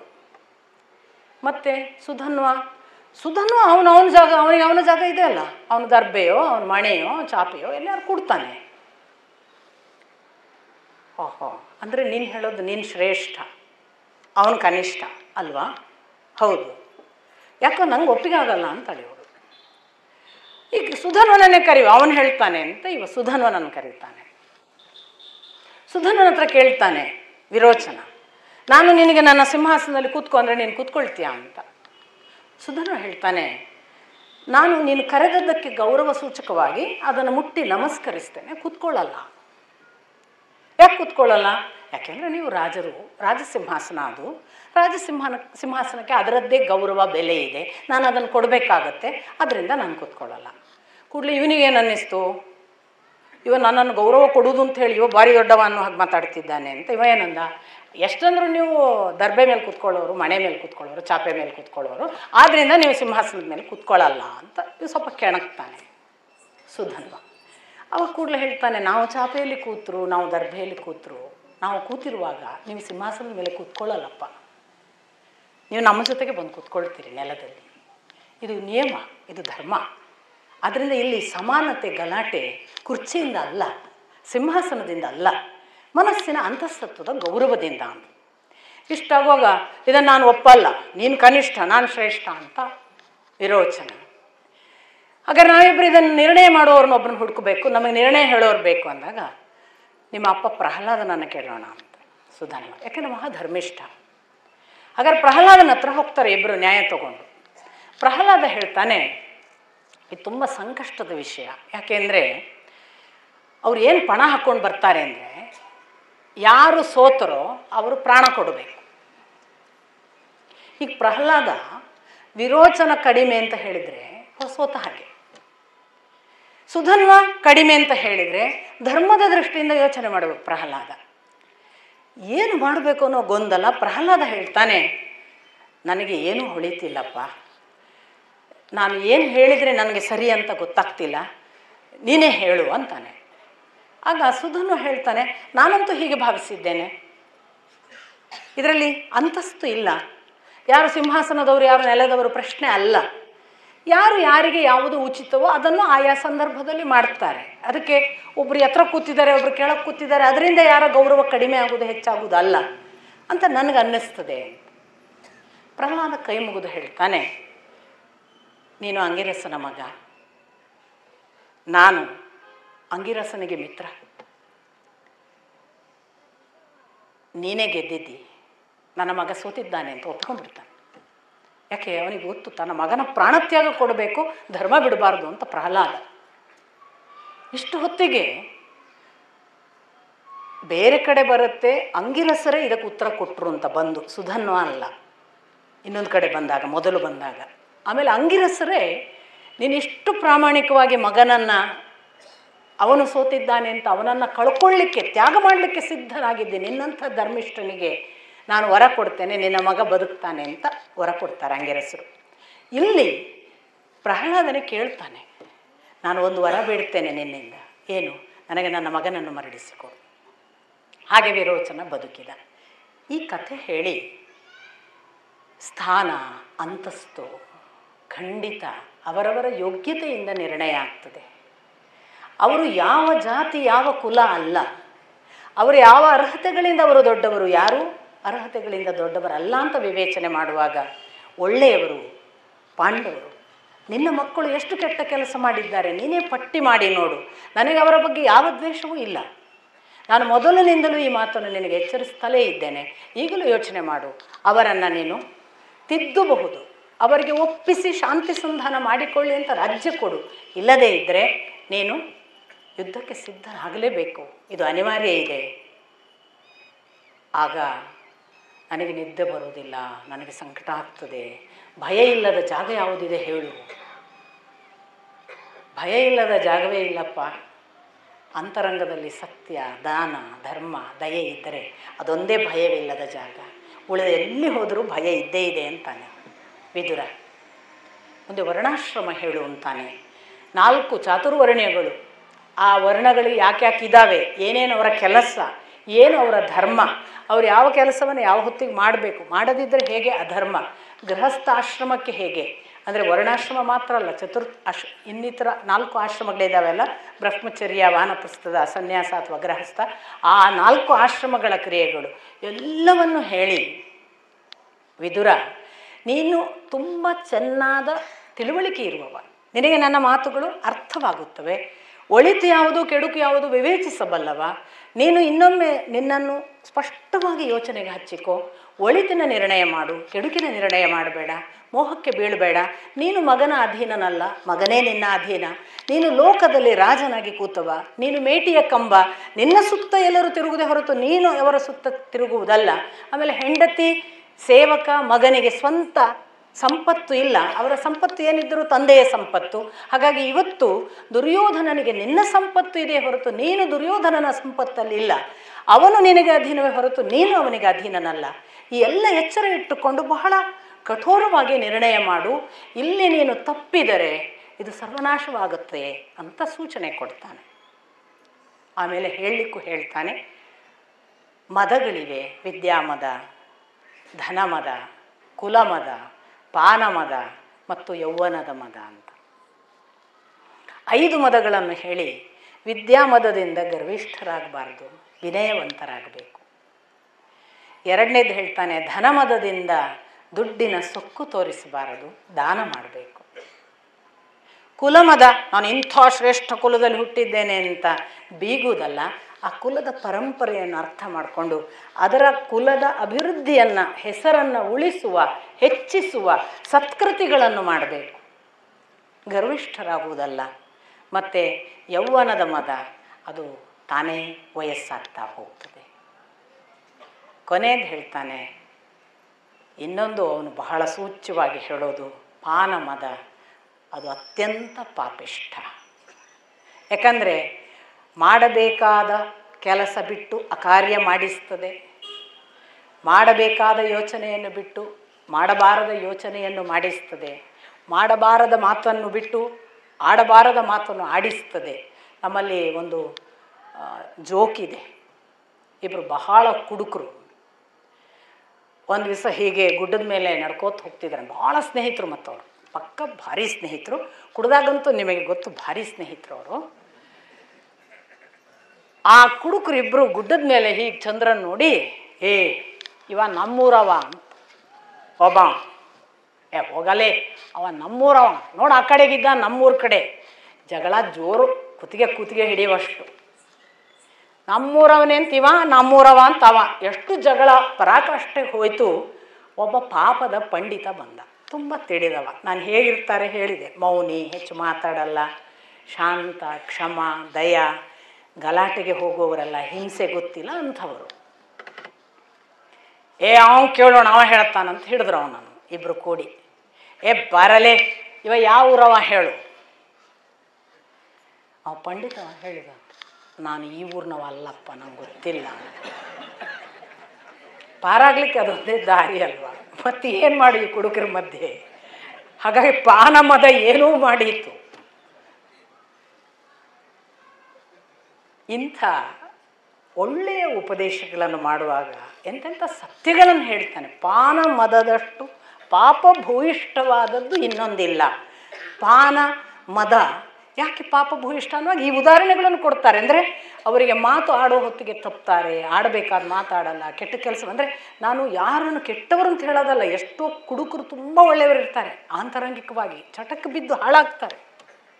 ಅವ್ರು ಕುಡ್ದಾಗ ಮತ್ತೆ ನಿಜವಾಗಿ ಪ್ರಾಮಾಣಿಕರಾಗಿ ಎಲ್ಲ ಸತ್ಯಗಳನ್ನು ಹೇಳ್ತಾರೆ. ಅದಕ್ಕೆ ಅದನ್ನು ಹೇಳ್ತಾನೆ, ಅವ್ರ ಹತ್ರ ರಹಸ್ಯವೇ ಉಳಿಯಲ್ಲ, ಅವ್ರು ಎಲ್ಲ ಬಟಾ ಬಯಲು ಮಾಡಿಬಿಡ್ತಾರೆ. ತಾವೇ ಹೇಳಿದ ರಹಸ್ಯ ಬಟಾ ಬಯಲಾದ್ರಿಂದ ಮರು ದಿವಸ ಮಿತ್ರನ ಕೈಲಿ ಅವರೇ ಸಿಕ್ಕಿ ಬೀಳ್ತಾರೆ, ಎಲ್ಲ ಸಮಸ್ಯೆಗಳನ್ನು ಹೇಳ್ತಾರೆ. ಇನ್ನೂ ಒಂದು ಬಹಳ ಚೆನ್ನಾದ, ಅಂದರೆ ಇಂಟೆಲಿಜೆಂಟ್ ಇರ್ತವೆ ಅಂತ ನಾನು ಜೋಕ್ಸ್ ಹೇಳೋದು ಬೇರೆ ಏನು ಕಾರಣಕ್ಕಲ್ಲ, ಎಷ್ಟು ಅದರಲ್ಲೂ ಒಂದು ಬುದ್ಧಿಮತ್ತೆ ಇದೆ, ಎಲ್ಲವನ್ನೂ ಅಪ್ರಿಷಿಯೇಟ್ ಮಾಡಬೇಕು. ಇಬ್ಬರು ಮಹಾ ಕುಡುಕರು ಮಿತ್ರರಿದ್ರಂತೆ. ಒಬ್ಬ ಮಿತ್ರನಿಗೆ ಒಂದು ದಿನ ದೇವರು ಪ್ರತ್ಯಕ್ಷನಾದನಂತೆ. ದೇವರು ಹೇಳಿದಂತೆ, ನೀನು ಇಷ್ಟು ದಿವಸ ಮಾಡಿದ ಪಾಪಕ್ಕೆ ನಿನಗೊಂದು ರೋಗ ಕೊಡಬೇಕಂತಿದ್ದೇನೆ ಅಂತ. ಅವ್ನು ಕೇಳಿದಂತೆ, ನನಗೇನು ರೋಗ ಕೊಡ್ತಿಪ್ಪ? ನಾನು 2 ರೋಗ ನಿನಗೆ ಚಾಯ್ಸ್ ಕೊಡ್ತೇನೆ, ಒಂದು ಅಲ್ಝೈಮರ್ಸ್, ಇನ್ನೊಂದು ಪಾರ್ಕಿನ್ಸನ್. 2 ರೋಗ ನಿಮಗೆ ಗೊತ್ತು, ಒಂದು ಮರೆವು, ಇನ್ನೊಂದು ಮೈ ನಡುಕ. ಇವತ್ತಡಿ ನಾನು ಮಿತ್ರನನ್ನು ಕೇಳಿ ಬರ್ತೇನೆ, ಯಾಕೆ ಎಲ್ಲವೂ ಮಿತ್ರನೊಟ್ಟಿಗೆ ಮಾಡೋದು, ಇವರು ಭಾರಿ ಸ್ನೇಹಿತರಲ್ಲ. ನಾನು ಮಿತ್ರನ ಕೇಳಿ ಬರ್ತೇನೆ. ಮಿತ್ರನ ಹತ್ರ ಹೋದಂತೆ. ಮಿತ್ರನ ಹತ್ರ ಹೋಗಿ ಕೇಳಿದಂತೆ, ಹೀಗೆ ಹೇಳ್ತಾನಪ್ಪ ದೇವರು, 2ರೊಳಗೊಂದು ಕೊಡ್ತಾನಂತೆ, ಯಾವ್ದು ಕೇಳಲಿ? ಯೋಚನೆ ಮಾಡಿ ಹೇಳಿದಂತೆ, ನೀನು ಪಾರ್ಕಿನ್ಸನ್ ಕೇಳು ಅಂತ. ಇವು ಕೇಳಿದ್ರೆ ಯಾಕೆ ಅಂತ, ಅಲ್ಝೈಮರ್ಸ್ ಬಂದರೆ ಕುಡ್ದಿದ್ದೀವ ಇಲ್ವೋ ಮರ್ತು ಹೋಗ್ತದೆ. ಪಾರ್ಕಿನ್ಸನ್ನಲ್ಲಿ ಸ್ವಲ್ಪ ಕೈಯಲ್ಲಾಡಿದ್ರು 4 ಹನಿ ಕೆಳಗೆ ಬಿದ್ದರೂ ಕುಡಿತೇವೆ. ಪಾನಮದ ಎಷ್ಟು ಕೆಟ್ಟದು ಮಾಡ್ತದೆ, ಯಾವ ಹಂತಕ್ಕೆ ತಗೊಂಡು ಹೋಗ್ತದೆ, ಅಧಪ್ಪತನ ಇದೆ ಅನ್ನೋದನ್ನು ಈ 5 ಮದಗಳಲ್ಲಿ, ಅದಕ್ಕೇನೆ ಐಶ್ವರ್ಯ ಮದ ಯಾವಾಗ ಹೋಗ್ತದೆ ಅಂತ ಕೇಳುವಾಗ ವಿದುರ ಸ್ಪಷ್ಟವಾಗಿ ಹೇಳ್ತಾನೆ, ಎಂದು ಧನಿಕನೊಬ್ಬ ದರಿದ್ರ ಅವಸ್ಥೆಗೆ ಬರುತ್ತಾನೆ ಅಲ್ಲಿಯವರೆಗೆ ಹೋಗಲ್ಲ ಅಂತ, ಅಲ್ಲಿಯವರೆಗೆ ಇರುತ್ತೆ. ಹಾಗಾಗಿ ವಿದ್ಯಾಮದ ಮತ್ತಿತರ ಮದಗಳೆಲ್ಲ ಹೋಗ್ಬೋದು, ಅದು ಮಾತ್ರ ಹೋಗಲ್ಲ ಅಂತ ಬಹಳ ಸ್ಪಷ್ಟವಾಗಿ ಹೇಳಿ, ಈ ಥರದ ಎಲ್ಲ ಮದಗಳನ್ನು ದಾಟಿ ನೀನು ಒಟ್ಟು ಒಳ್ಳೆದಿನ ಕಡೆಗೆ ಯೋಚನೆ ಮಾಡು ಅಂತ ಹೇಳಿದಾಗ ಧೃತರಾಷ್ಟ್ರನ ಕೊನೆಯ ನಿರ್ಣಯದ ಮಾತು ಏನು ಗೊತ್ತಾ? ನನಗೆ ನೀನು ಹೇಳುವುದು ಎಲ್ಲವೂ ಅರ್ಥವಾಗುತ್ತದೆ, ನನಗೆ ಒಳಿತು ಯಾವುದು ಎನ್ನುವುದೂ ತಿಳಿಯುತ್ತದೆ. ಈಗ ನೀನು ಹೇಳಿದಂತೆ ಮಾಡುವುದು ನನ್ನ ಕುಟುಂಬಕ್ಕೂ ಶ್ರೇಯಸ್ಕರ ಎಂದೂ ನಾನು ಬಲ್ಲೆ. ಆದರೆ ಏನು ಮಾಡುವುದು? ನನಗೆ ದುರ್ಯೋಧನನನ್ನು ನೋಡಿದ ತಕ್ಷಣ ನನ್ನ ಅಭಿಪ್ರಾಯ ಬದಲಾಗುತ್ತದೆ. ಆದ್ದರಿಂದ ನಾನು ಇಂದು ಒಂದು ಹೊಸ ನಿರ್ಣಯಕ್ಕೆ ಬಂದಿದ್ದೇನೆ. ನಾವು ಏನು ಮಾಡಿದರೂ ವಿಧಿ ನಿರ್ಣಯವೇ ಕೊನೆಯದ್ದು. ವಿಧಿ ನಿಶ್ಚಯ ಮಾಡಿದಂತೆಯೇ ಆಗುವುದು. ಪುರುಷ ಪ್ರಯತ್ನ ವ್ಯರ್ಥ ಅಂತ ಘೋಷಿಸ್ತಾನೆ. ಮುಂದೇನಾಯಿತು ನಾಳೆ ನೋಡೋಣ. ನಮಸ್ಕಾರ.